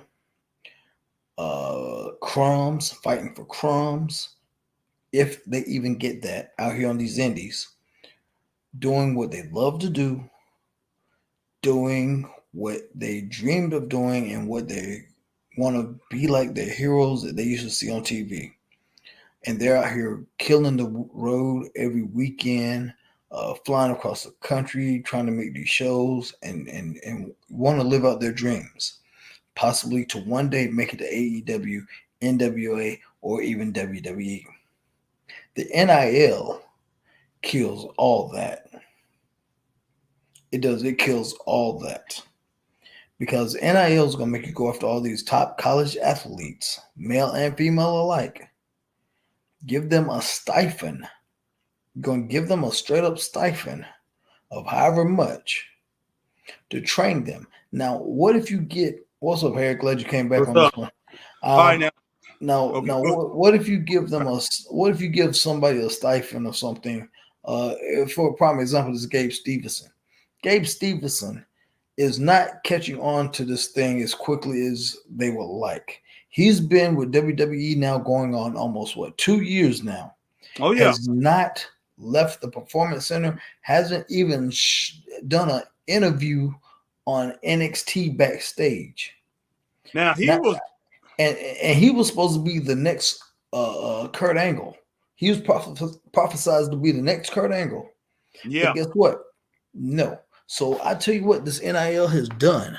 The NIL has given this boy X amount of money for 2 years to train and basically crap the bed and hold up a spot for somebody else out here just driving, putting miles on their body and miles on their car and working part-time jobs or 3 or 4 jobs, trying to train and become a wrestler and make it to the big time when Gabe Stevens is holding up a spot that could have been theirs. Yeah, that's true. I say the NIL needs to go. I wouldn't, and it's hurting wrestling. Yeah, that's true. I wouldn't be shocked, Chris, because Triple H NXT just signed a whole bunch of indie wrestlers. See, yeah. So they might have said, "Hey, this right here, it was all Vince's idea, and we're not gonna roll with it." Triple H, he did say that they just signed a bunch of indie wrestlers. So they probably done try to bring in some of these college athletes and see that it's not working out. They know. These guys know. Triple H know. Vince knows this. Vince, how long was Vince around wrestling? 2 years, man, over 50 years. He's had the WWE. He's had that for 38 years. He was in control of that. His dad sold it to him. And how many years did he travel with his dad? All the way back from the 60s. Had been traveling with his dad. So he's been running around this business for over 60 years, ever since he was a preteen. So he knows better. He knows how long it takes to train a wrestler. Everybody's not going to catch it like that. Exactly. Especially back in the day. There's a slim percentage of people that are going to get in the ring and somebody's going to be like, okay, kid, do this, or follow my lead. We're going to do this. Only a small percentage can actually just like a fish to water and catch it. Yeah. And to tell you the truth, back in the day when Ric Flair and all those guys came on the scene, Bernie Gunny was training them. They wanted you to quit. Yes, yeah, exactly. And they wanted you to quit. And if you made it, you stayed. It took you 6 months before you got in the ring. Sometimes 6, 8, 9 months before you got in the ring. You were starving. If not even longer. Yeah, that's what I'm saying. Yeah, exactly. You were starving. You starved. You was hungry. And so, and those guys paid their dues. And that's what was great about it. And they was able to go to these territories and make real money and make a living at that. George Soft will tell you that. I mean, George Soft, he works on the independent scene, still is. He's 60 years old. But, he was able to buy 3 houses, losing. He was a loser. Pretty much, he was used as a jobber. But, man, that's just how wrestling was. Now you got these guys coming into the industry, might be in for a couple months or whatever. I mean, might train for a few weeks, if that. 2 months at the most. We've heard of a guy, Chris, how many hours? 5 hours? 30 minutes? Yeah. A ring time, and then they get into the ring. And they out here wrestling. So it is a whole different game. And then and I know WWE is bringing in these NXT, not NXT, NIL deal people that they've been paying, that they gave them a stipend. And I'm pretty sure it was good money that they gave these people. They gave these young people in these colleges, because they're going to want to get paid like the football players, the basketball players getting paid. They say, hey, you WWE, pony up. So the WWE pony up, and then they bring these people into the training center. And, hey, this is not working out for you. This is not working out for us. So. And they know after a few weeks to a couple of months, they know if you got it or don't got it. They know. Yeah, we done lost a lot of money here. They signed a lot of athletes. They lost a lot of money. Yeah. So all I can really say is WWE, write it off. Write it off as a tax write-off. And move on. Because it's these guys that, like Chris said, It's the Luka Daniels, my man Luka Daniels. We're gonna talk about Luka Daniels next. My man Luka Daniels and our man Chase Emery, Zuka King, and many other young and up and comers, and some of these guys even older out here been busting their tails for years on the indie scene that deserves a shot. You know, like say Chris said, they're out here working at the Hardys. They out here doggone changing tires at Jiffy Lube or something. Yeah, at Jiffy Lube, at Greg's used auto parts. They changing tires and changing lug nuts and things. You know, they are at the Best Buy trying to sell you a CD player when CD players are not even you know, viable anymore. Those are the guys, man. You know, guys and girls, you know, guys and women out here that deserve a shot. These jokers out here, man, that's putting their bodies on the line, you know, making doggone $20 here, $25 here, $15. Some of them not getting paid. Some of them are begging for a hot dog and a Coke at the concession stand. These are the people that deserve these shots, not these doggone these college stars who got a doggone scholarship that's sitting in the dorm and they doggone getting paid and waiting to go to the WWE and think the stuff looks easy on TV, and then they get in there and they can't do it. They don't deserve a shot. Exactly. And Shad said, breaking news, Chris is about to be a happy oos because I'm getting ready to call tonight. All right, Shad, well, you have a good one, bro. We appreciate you always, man, and we can't wait to bring you on with us. Have a good night, Shad. Definitely, man. Definitely. And yeah, Travis, the same thing about AEW Dark. And we know some guys who's been on AEW Dark, man. A good bit. Like you said, Chase Emery, Zuka King, and what was the female that's been on there that we know? I can't think of her name right now. But we got Lucky Ali. Yeah, Lucky Ali, he's been on there. And these guys from our area. These guys from Marcus Cross, these guys from our area that we know. You know, like I said, these indie guys and women that have been busting their butts, you know, trying to get national recognition and stuff like that. So man. Yeah. And what's the name's been too? Elijah Proctor's so we know two females been on there. Elijah Proctor's girl been on there. What is her name? Brandy. No, I can't think of her name. But we know two of them. Yeah. We know two of them. And Jason Mike. What's up, man? Jason Mike. He said, Chris and Harry, oh my God, did you see the AEW viewership? It does not look good at all. If Chris was here yesterday, AEW was so silent after last night. MJF cut that promo, you could hear echo. Yeah, it was horrible. I mean, they did have 997,000. It went up from that 752 because you know they didn't have the competition. But if they had the competition last night, man, I guarantee you NXT would have beat them.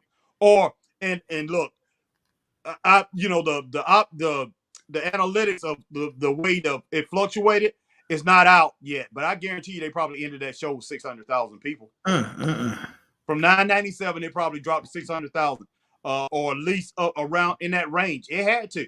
Now it might have picked up when MJF got jumped. People might have called, and it might have picked up 20, 30,000 people. But that thing probably dropped 300, 400,000 people viewers because it did drop. It dropped 200. It dropped 300,000 that night they went up against AEW. Yep. It dropped all the way. It actually started out at 1.1 million. That night they went against NXT. They dropped all the way down to 652,000 at the end of the night. Sad. That's sad. Started off at 1.1 million. They dropped. Wow. They dropped almost 500. They dropped like 4.5, almost 4.5, like 448. I think it was 448 or 442. 442,000 people. They said they dropped by the end of the night. That's horrible. That's bad. But I guarantee, and that's why it ended up at 752. But I can't wait to see that breakdown of every segment, every quarter of last night's show. It got worse and worse, Chris. It was not connecting. Like I said, you know, me and you, we went over the Bleacher Report, and I told you who's wrestling on the card. Yeah. It sounded like it worked. But it didn't. It did not work. And I'm like, man, look, when you look at something like this, when you as a, you know, which like I say, Chris, we don't promote it one show. Me and you promoted and booked one show. Yeah. When you look at, you got to look at your own shows. Like I say, you know, of course you was in the back. I was outside. You know, outside in commentary.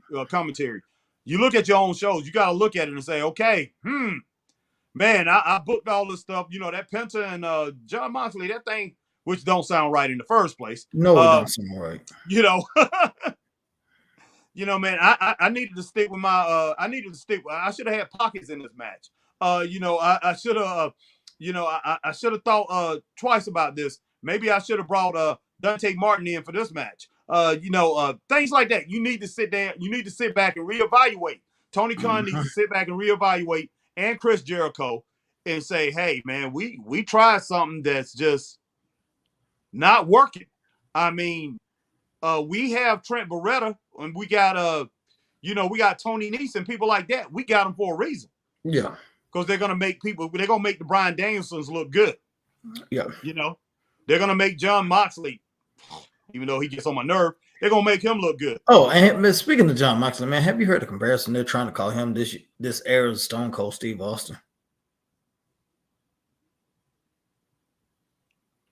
Yeah. Okay.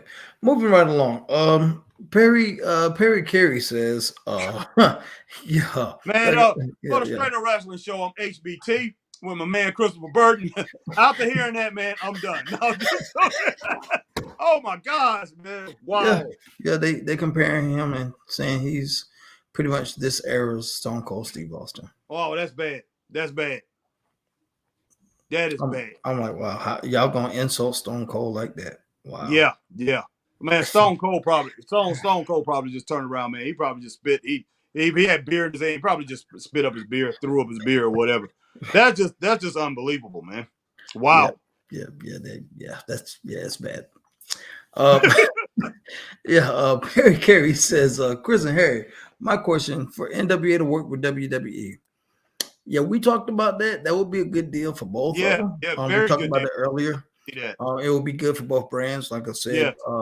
It would be good for some of the ex-WWE talent that works for NWA that possibly didn't get their chance to shine, to possibly get some shine now, and also get shine on NWA at the same time. And vice versa for those who are in NWA that never worked for WWE to get some national recognition. Yeah, and you'll definitely get NWA up. Bring them up and look, help Impact. Bring them up too. I mean, bring them up because the way I look at it, Triple H, I don't think he's going to stop until he crushes Tony Khan. And Tony Khan is doing it to himself. Yep. He's doing it to himself, man. After a while, he's going to be left under.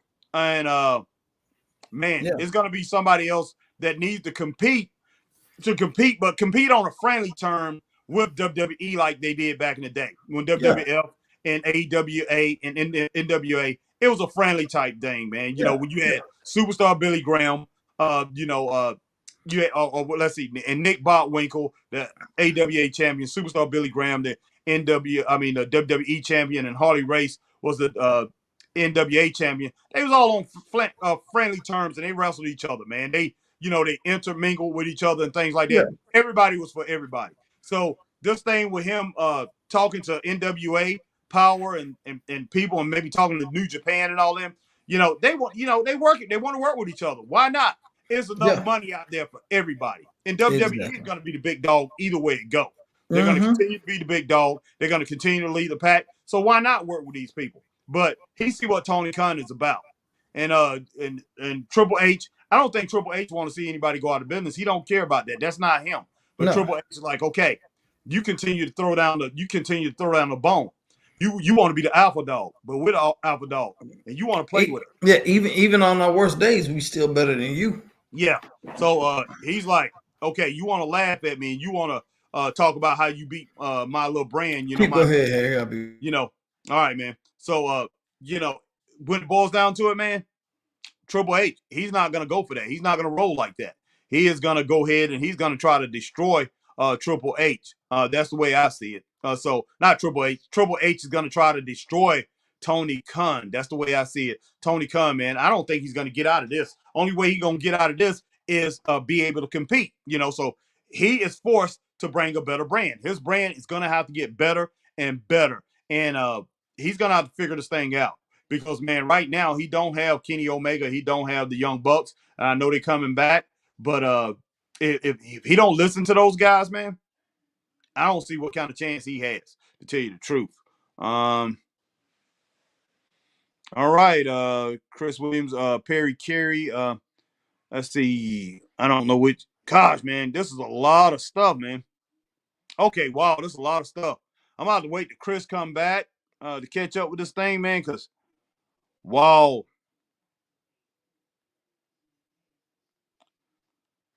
Woo, woo, woo, woo, woo. Yeah. Okay. There we go. Here we go. All right. Shaw Van Dam said, breaking news. Chris is about to be happy news because I'm getting ready to call it a night. We saw that. All right, Jack Haynes, my man Jack Haynes. Sup, Chris and Harry. Breaking news. Chelsea Green is done with Impact and head to WWE. Is WWE bound. Oh, wow. Wow. That is good news. I mean, well, Jack, that is breaking news. And I think I did see her that she was coming over to the WWE brand. That's pretty awesome. Z1 says, yeah, a lot of us only see the glamour, but we don't see the women and men working at the grocery stores and fast food places. Exactly, Z1. And those people, they deserve their shots. And man, they out here working hard. They, like I say, they putting their bodies on the line, and they deserve every every accolade they get. If they can step on AEW Dark, they can step on WWE main event and get an $800, $400, $800, $500 payday or whatever, a $300 payday. I mean, which I know some of these guys on the indies are getting that. Man, that's great. That's great. Give these guys some paydays, man. Like my man Luka Daniels, who he was on. He was in that Omos match Monday, and he got smashed. He's one of those four guys. He got smashed. He got choke slammed, and then the next night, he flew up to Norfolk, Virginia, and he was on AEW Dark. I mean, and he got a job as a security guard. So he was a security guard with AEW, for a couple days. So man, these guys are working to get positions like that, and they to me they deserve it, because you have a lot of these people out here, getting these NIL deals, not even being in the sport. They in other sports. They're not even in wrestling. They are people that's playing tennis. They are playing volleyball. They are playing hockey. They are playing football. They are playing women's basketball. So they have no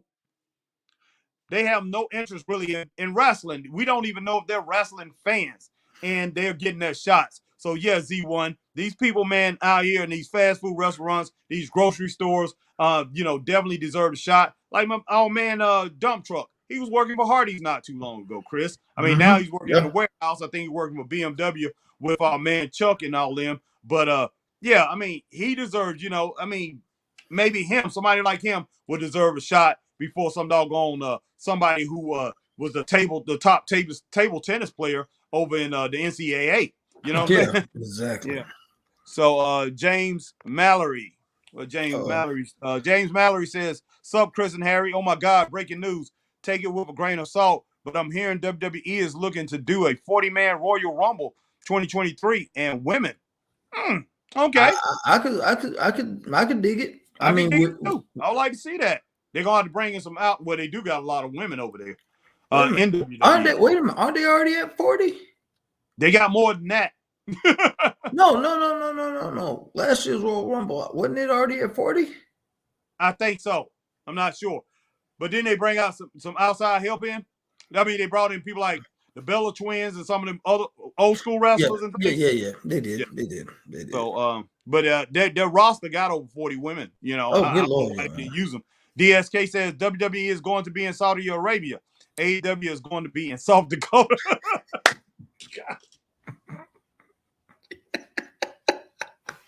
Man, that's a good one, man. That right there made my night, boy.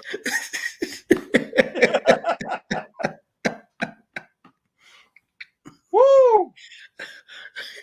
Wow, man, that was good, boy. Wow, we need to take a screenshot of that, boy. That was hilarious, boy. Oh yeah, that is hilarious. Oh my goodness. Oh, what did he say next, man? That was so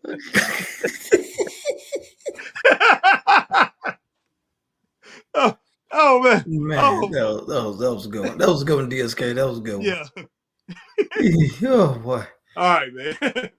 He said AEW is going to get a lot better when Omega and Elite get back. It's close to unwatchable now. Yeah, that's true. Yeah, I can't wait. It is going to get better, Omega man. and the Elite. But you know what?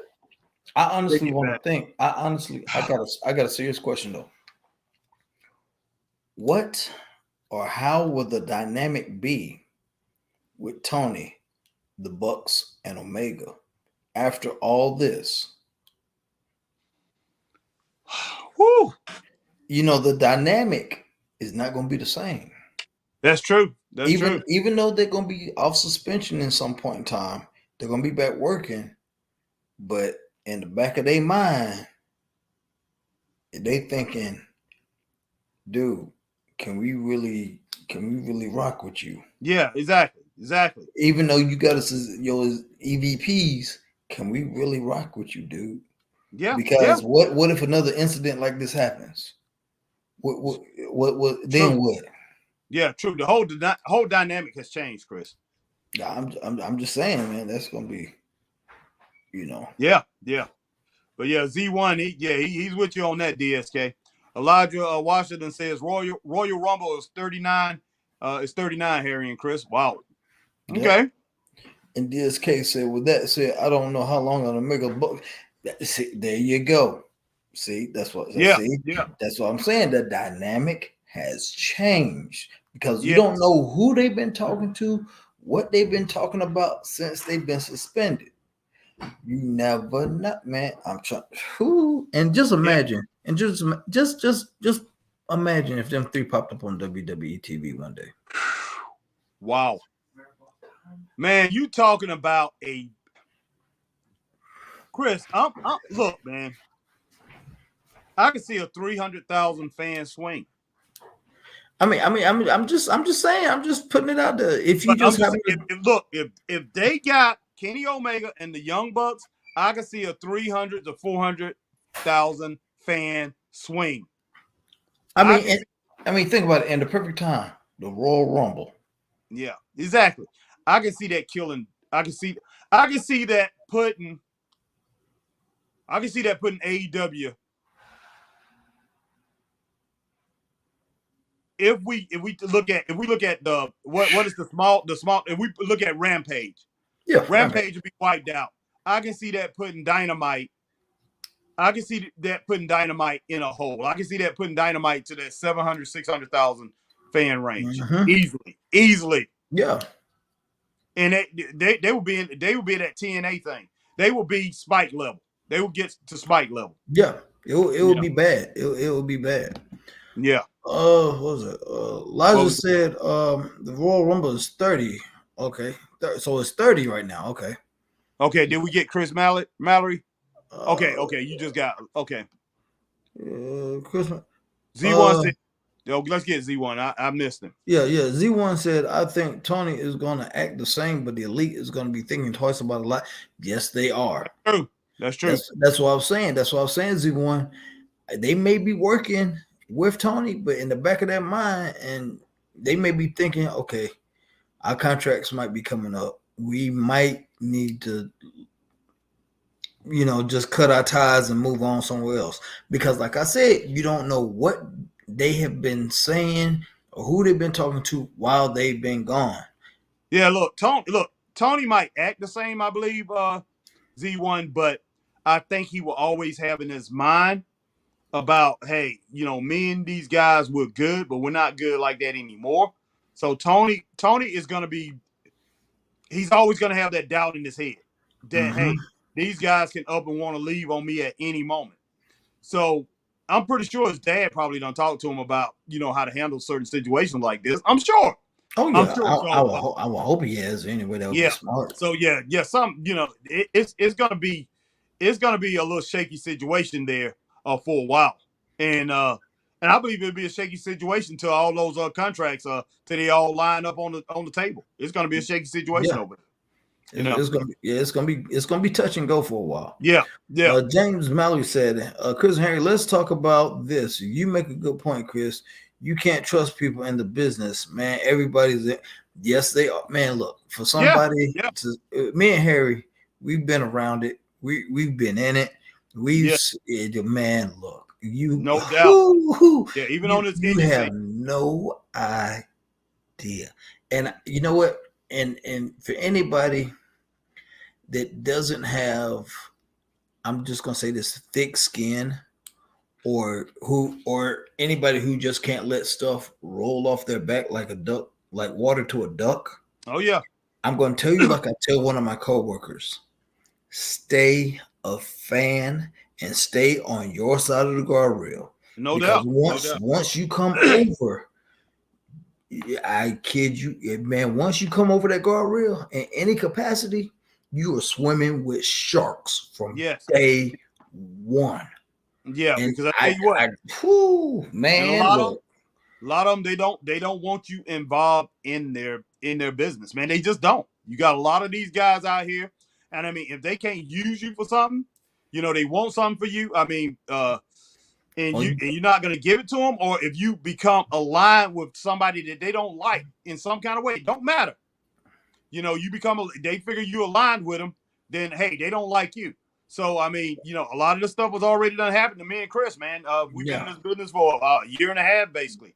16, 17 months, and we have been into it where we're commentating and we go into the back rooms all the time, and we talk to a lot of wrestlers. We came out of nowhere, got very popular, got used our platform basically for this indie scene for a long time, and but basically we have pulled away from that, and now we just basically talking about AEW and WWE like we started out. We talking about that more than we talking about the indie scene. and But we still touch on the indie scene every yeah, once we in a still touching on the indie scene, and we working with these guys, man, out here on the indie scene. But man, there's snakes in the grass, and there's sharks in the water, and they want to take you down, man. These piranhas, they want to eat you up, and like I said, if you don't have thick skin, man, stay a fan and stay on your side of the guardrail, man, because man, look, matter of fact, I told Harry when because I've been in this thing. I've been in it and I've forgotten how it was. And then when I got reintroduced to it again after being gone for so many years, and then Harry came in, Harry was like, "Oh my God, Chris," and I was like, "Dude, I forgot how it was. The politics and the BS is real." Oh yeah, it is real. They don't, man. It ain't. I ain't just saying it to say it. The politics and the BS is real. And then you look at somebody. Look, when I seen what CM Punk did, CM Punk, even though he's making millions of dollars, he's making a lot of money, but CM Punk is still operating like an amateur wrestler, man. When it boils down to it, his mindset was, I'm not going to let these guys take away what I have. And if I have to squash them any kind of way, if I got to sit up here on this desk with my boss sitting here, I'm going to make a national platform. Yeah, on a national platform, I'm going to make these guys look bad and talk about how they're trash. And I'm going to talk about him in front of Tony Khan. So Tony Khan does not even think in his mind to come and take my spot. Because you better believe that had a lot to do with it too. Not just CM Punk up there starting jumps. CM Punk is thinking about his spot. And CM Punk, every time he went out there, if you saw how he went out there and the adulation, he was always wanting to get the full adulation of the crowd, Chris. CM Punk is looking at his spot, and he don't want nobody to take his spot. And he don't care who he has to step on, even if it's talented wrestlers who should be in this business. He don't care who he has to step on to stay on top. And see, that's the thing, man. When you a wrestler, man, and you in this business and you lose your spot, when you off TV, when you not talked about, when you not in that ring or working shows or nothing, and you getting forgot about, guess what? The next man and next woman takes your spot. So guess what? That means you're not getting paid. You're not getting paid. You're not getting fed. Your family ain't getting fed. You are history. That's why you hold on to that little bit of glimmering hope called a spot for a reason. Yeah, because you're just a spoke in the wheel, man. Yeah, it's like, okay, you gone. We can replace you with somebody else, and they throw you in the pile and forget about you. And I mean, one monkey don't stop no show. and that's just how it is, man. And a lot of these guys, like, and the reason I say he was working with that kind of mindset, and like, he brought Ace Steel in with it, and Ace Steel, Ace Steel, there's a spot for Ace Steel. You bring in another person, man, they taking the spot of Ace Steel. Ace Steel is not getting paid. So that's just like a lot of these promoters out here on these I ain't gonna call them young promoters, but these promoters, they looking at people like me and Chris, who's talking about, who went into promotion, promoting wrestling. Hey, you coming in here, you disrespecting us. So you taking a piece of my pie. Yeah, exactly. So what's name is still thinking, even though it's a huge pie that he was operating in, a huge window of opportunity. He's like, hey, wait a minute now. For 7 years, I didn't make no money. I was rich, but I lost a lot of money. Now, my wife's out here working in the business and still making money, but I lost a lot of money, and I can't afford to do that again. So, hey, I'm gonna push all these guys down underneath me, and I'm gonna use my platform to do it in whatever way I can. And yes, and I think that right there was his mindset when he went into this whole thing, and then it escalated to something else. And here we are with it. So yeah. Now DSK says the locker room leaders are now Jericho, Mox, and Danielson. I can't see the elite happy with these politics. Possibly, man. Possibly because you got to think they basically had with the elite Cole, Kyle O'Reilly, and Bobby Fish. Those guys pretty much were the movers and shakers, if you will. Yeah. They were the ones that had that they really had Tony's ear. Yeah. Those are the ones that really had Tony's ear. Now they've been out the scene for a while. Now you're getting a whole new locker room regime. You got Mox, Jericho, and Danielson. That's a whole different type of mindset than what the elite had as a whole, Yeah. So when they come back in, I don't know how, like I said, goes back to those dynamics. How is things going to be when they get back? You cannot have too many. You can't have too many Chiefs in there, man. A lot of guys got to run around and be Indians, man. I'm sorry, you cannot have that on a football team. You got leaders. You need your offensive leader. You got to push that quarterback to be the leader of your team, man. Then you got to have your defensive leader. You got to have that linebacker, that middle linebacker, or somebody, that free safety is somebody that's going to be the leader on that team and direct everybody, tell everybody what place they need to be in. But you only need a couple players, and then you need that head coach. Tony Khan needs to be that head coach, but he needs to have assistant. He'll need to be the head coach running plays, and that's what he's doing. He's running plays, and the whole thing about it is he's running plays, but you got guys like Jericho and John Moxley, that's going back to these other wrestlers and come in. It's just like us going to work in the morning and somebody say, "Hey, all right, guys, everybody come up." Let's say a woman's name. Let's say Doreen. Talk to Doreen this morning. This how it's gonna be. Then you have this one person, man. A guy named Craig. Craig's out here. He's delivering it to a guy named Ronnie, and then Ronnie runs it down to Kay, and then Kay runs it down to Priscilla, and then next thing you know, you got that 4 or 5 leaders right there running it down to everybody else, and then all these people. Why in the world should I listen to them?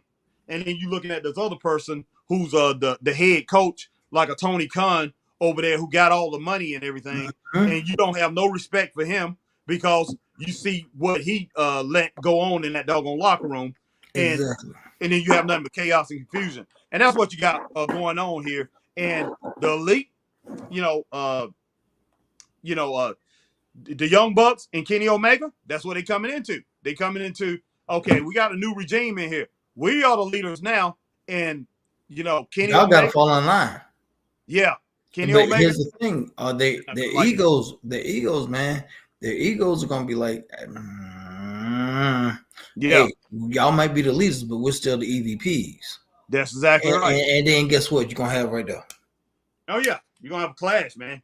You have a huge clash. That ain't gonna be good. Button heads. James Malley said Hunter bringing the elite for the Rumble will be crazy, man, because That Hunter saved revenge for killing his black and gold brand. Yeah. Well, actually, he didn't kill the black and gold brand. Vince did. Vince killed the black and gold. Oh yeah. Oh yeah. That's Vince, true. yeah, Vince did that. So, but even if Hunter did bring back the Elite for the Royal Rumble, that would be insane. That would be insane. Yeah, it would be. And It would be. and Z1 said, I guarantee the Elite has been talking to Cody. I'm sure they have. Oh yeah, I'm man. sure they've been talking to him. Yeah, I bet they have too. Wow. Jeff Sam says, Cousin Harry, why do you think Cody left? He saw something and said, nope, I'm out of here before Punk came here. Oh, yeah, he saw the writing on the wall, man. Yeah, we used to say that all the time. Yeah, we did a shows about that when it first started. But yeah, he Chris, saw the writing on the wall. I'll be right back, man. I'm going here. I'm switching rooms. Just a second. Okay. Yeah, he saw the writing on the wall, man. He saw that train wreck coming. He saw that train wreck coming, man. And when you see disaster, man, think about it like this: if you see disaster coming, are you gonna run into it head on, or if you know you have a way out, or you gonna get out before the disaster hits? And that's what Cody did, man. He got out of there before the Titanic sunk, per se. He was like, okay, I see this is gonna be some BS. I'm out of here. I'm gone. No, I don't want no parts of it. So he was smart on getting out, because look at him now. He ain't even on TV, and they're still doing vignettes about that man. They're still talking about that man. I mean, look what we're doing. We're talking about that man. So, if he was in AEW right now, do you think we'd still be talking about him like we are now? I honestly don't think we would. I really don't think we would be talking about him like we are right now. Jeff Sam, Chris and Harry, who do you think is going to be the breakout star in 2023 if you had to pick, and who you want to see the breakout star, the breakout person deserves it from AEW? Oh, Jesus. Oh, God. Oh, my goodness. That's that. Ooh. Jeff Sam, I don't know. That's a tough one. I don't know. Ooh, you got me on that one, Jeff. I don't know. I would probably say breakout star WWE. I'm not gonna pick the obvious. I'm gonna say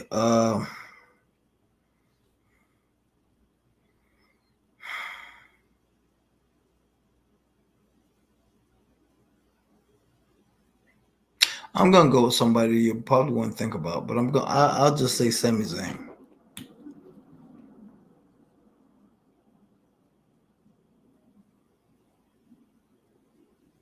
Okay. That was a airplane flying very low. Okay.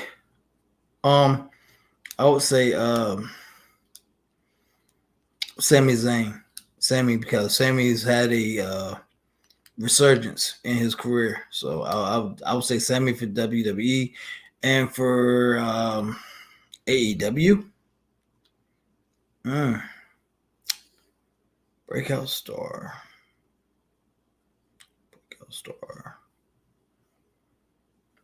I'm gonna say, golly, breakout star AEW. I don't know.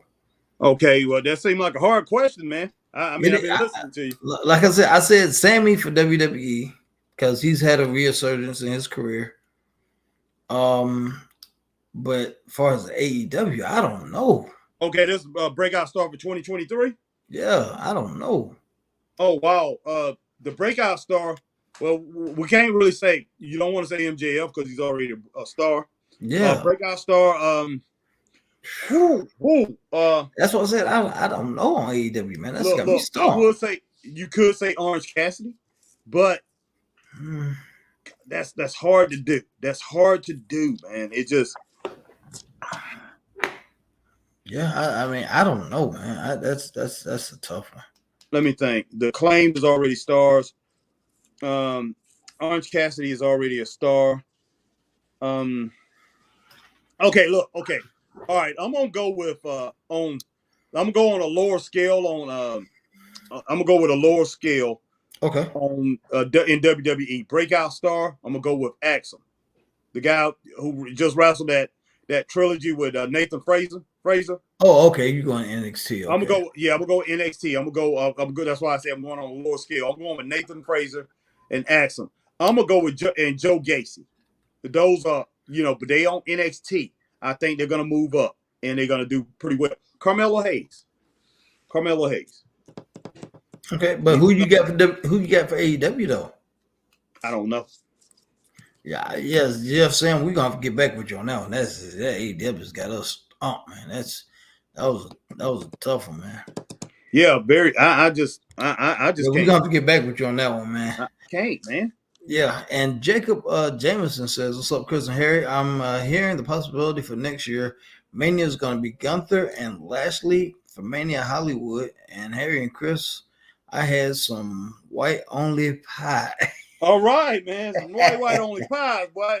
Hey, he done been down the Buc-ee's. He done been down the Buc-ee's. Yeah, we love those white only pies, man. I tell you what, them days off the hook. Chris, we're going to get back out and get us white only pies, man. Yeah, but I don't know about driving to Florence to get them. But no, definitely, they everybody's pies, man.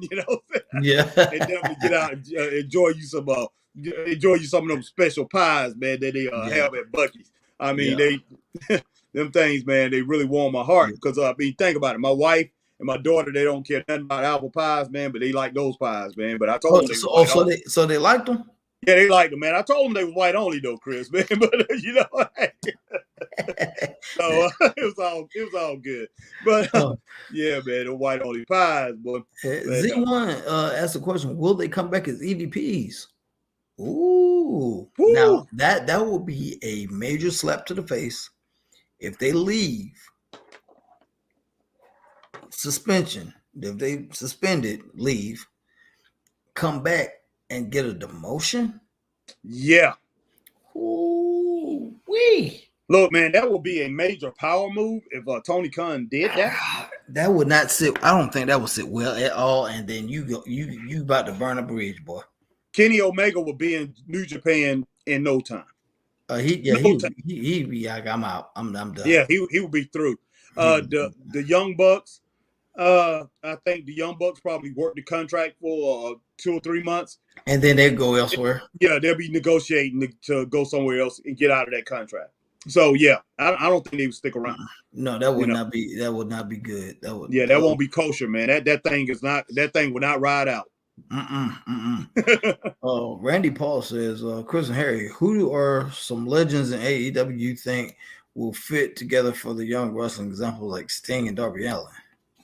Oh wow, yeah, Randy. Glad you're on with us. Sting, you talking about legends over there. You got you. That's the whole thing about it. Ain't nobody really wrestling. Ain't nobody wrestling. Not really wrestling, but I'm saying as far as let's not say wrestling. Let's take them out as mentors. Like Tony Khan is not. He have not used to the best of his ability. He has not used these veterans over there the way they should be used. He has not maximized the potential of what the impact that these veterans and these people that's been in the industry a long time can have in this company. Like Sting, Sting was good enough. He came back and Sting was in good enough shape. Well, you could have put him on a run. He could have been, one of your top 4 to 7 wrestlers where you could have had him going in and wrestling, 2 or 3 times a week, or at least 2 or 3 times every 2 weeks. Yeah. And Sting would have helped fill up the crowd, because when it boils down to it, Sting is the most popular wrestler over there. I know CM Punk came in, everybody, looking at all that stuff, and Chris Jericho, these guys been relevant all these years, but let's get real. Sting is the biggest name in wrestling over on the AEW brand. Sting is huge. Everybody know who Sting is. Old fans, a lot of fans that's not watching wrestling. Sting is an international name in wrestling. But Sting definitely could have used Sting. Tully Blanchard, you had Tully Blanchard over there. Arn Anderson. Hey, why not use these guys, man? Why not use their expertise in training and telling people how to how to handle their life in the business, giving these guys life lessons.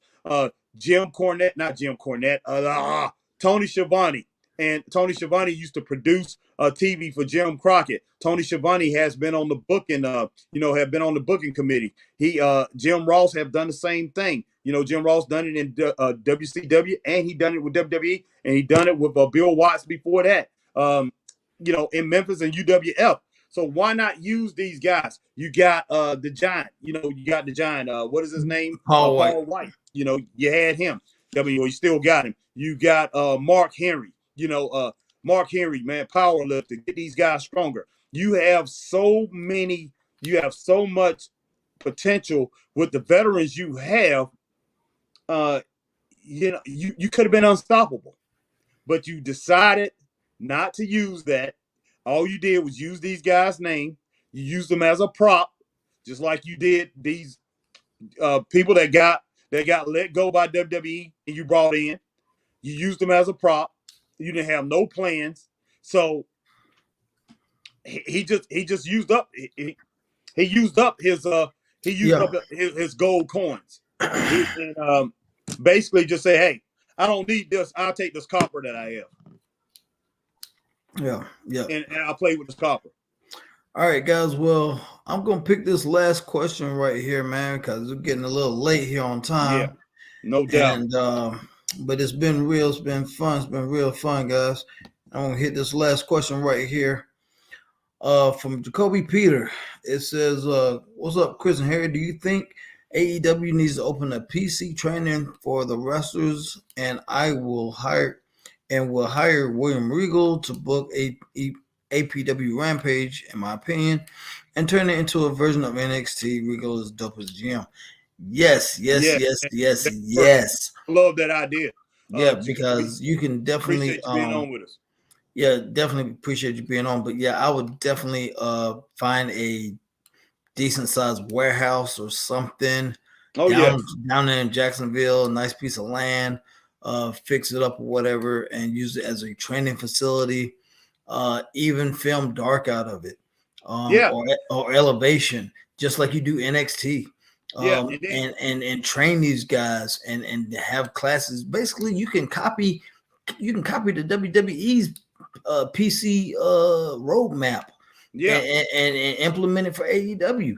But yes, you could definitely do that and have William Regal run it and book Elevation in Dark. Oh yeah, yes. And just like I said, when I just named all these people, you got a whole slew of veterans that can come in there and teach them how to do it right. And hey, why not use Sting? Have, like you said, Chris, like you said, have this thing as an NXT. Why not have Sting come in there and turn it and become a heel? And not even that, but come in and disrespect all these young guys out there that have been trained right and everything like that, and pretty much run them down and become the champion over there in that brand. Why not? And so it's so many possibilities of things that you can do. Yeah, but I would definitely go with that, man. I mean, because that would be great, man. You know, and like I said, you can keep everything in house like you do WWE, man. You got your training, That's right. Your, dark, you got your elevation. Just keep everything in house, man, and just set up like a PC or something, and get you a nice little building or a warehouse or something or whatever, and just fix it up and make it presentable and everything, and just do your stuff out of there, man. No doubt. And like you said, have William Regal run it, man. So yes, Whew. Definitely. But man, all right, man. But and with all that being said, man, one more thing. But go ahead, Chris, go ahead and run it down on if you're on Facebook, go ahead and let them know. If you're on Facebook, if you're on our Facebook page, make sure you like, share, and join. And if you're on YouTube, which a lot of you guys are, like, share, subscribe, and hit that notification bell for times like this when we come on. And we have been on for a while, guys, and we appreciate all of you. We appreciate all of you guys sticking with us, man. Sticking with us. And if you're on Twitch, do the same thing you do on YouTube. And if you're on Twitter, also just like, share, tweet, and retweet. Definitely. But guys, hey, thank you guys for watching and tuning in with us. If we didn't get to your questions, we're sorry. Before you go, man, But before they go, like I say, if you any of you on Facebook, which if you see this, you're on Facebook, go out and check out some of these indie shows that's coming up Yes, on the 29th. yes, We got yes. APW out in Boiling Springs, gonna have their Halloween show. You got over in Rutherford, North Carolina, they're gonna have Trunk or Treat from 4:30 to 6:30. HWA. Definitely go out and check HWA out. And I think it's on bell time at 7:00. And Pro Wrestling Union up in Union, South Carolina, they have a show on the 29th. I think their bell time is at 7 p.m. So pretty much, Chris and Octavius, we're gonna go ahead and give out what is the name of his company? GC. Goodness sake, man. Octavius, I can't even think of CMW it. Elevation. Yeah, CMW. Yeah, They got a CMW. show this weekend. I think is in Orangeburg, South Carolina, down in the lower state. If you are out that way, go out and check his show out. And like you said, man, hey, we're promoting everybody, man. If you we got some shows next month. Yeah, next exactly. month, Saturday, November the 12th at 7 p.m. in Clover, South Carolina. You got PWF Patriot Wrestling Federation, Patriotic Wrestling Federation, Clover High. Bell time is at 7:00. You're gonna have some awesome names on there. And if you're on our Facebook page, I posted Harry's actually posted the poster for it on that particular show. Go check them out. Also, that same day, that same day in Anderson, South Carolina, 3 Count Pro Wrestling is going to be live in Anderson, South Carolina. If you're in the area at Westside High School, doors open at 6. Bell time is at 7. Tickets are $10, and I believe for that PWF show, doors open at 5. Bell times at 7. And if you want tickets for the PWF show, go to pwflive.com for advanced tickets. And for the 3 Count show, which is in Anderson, South Carolina, you can go to 3countpro.com/store for any advanced tickets for that show.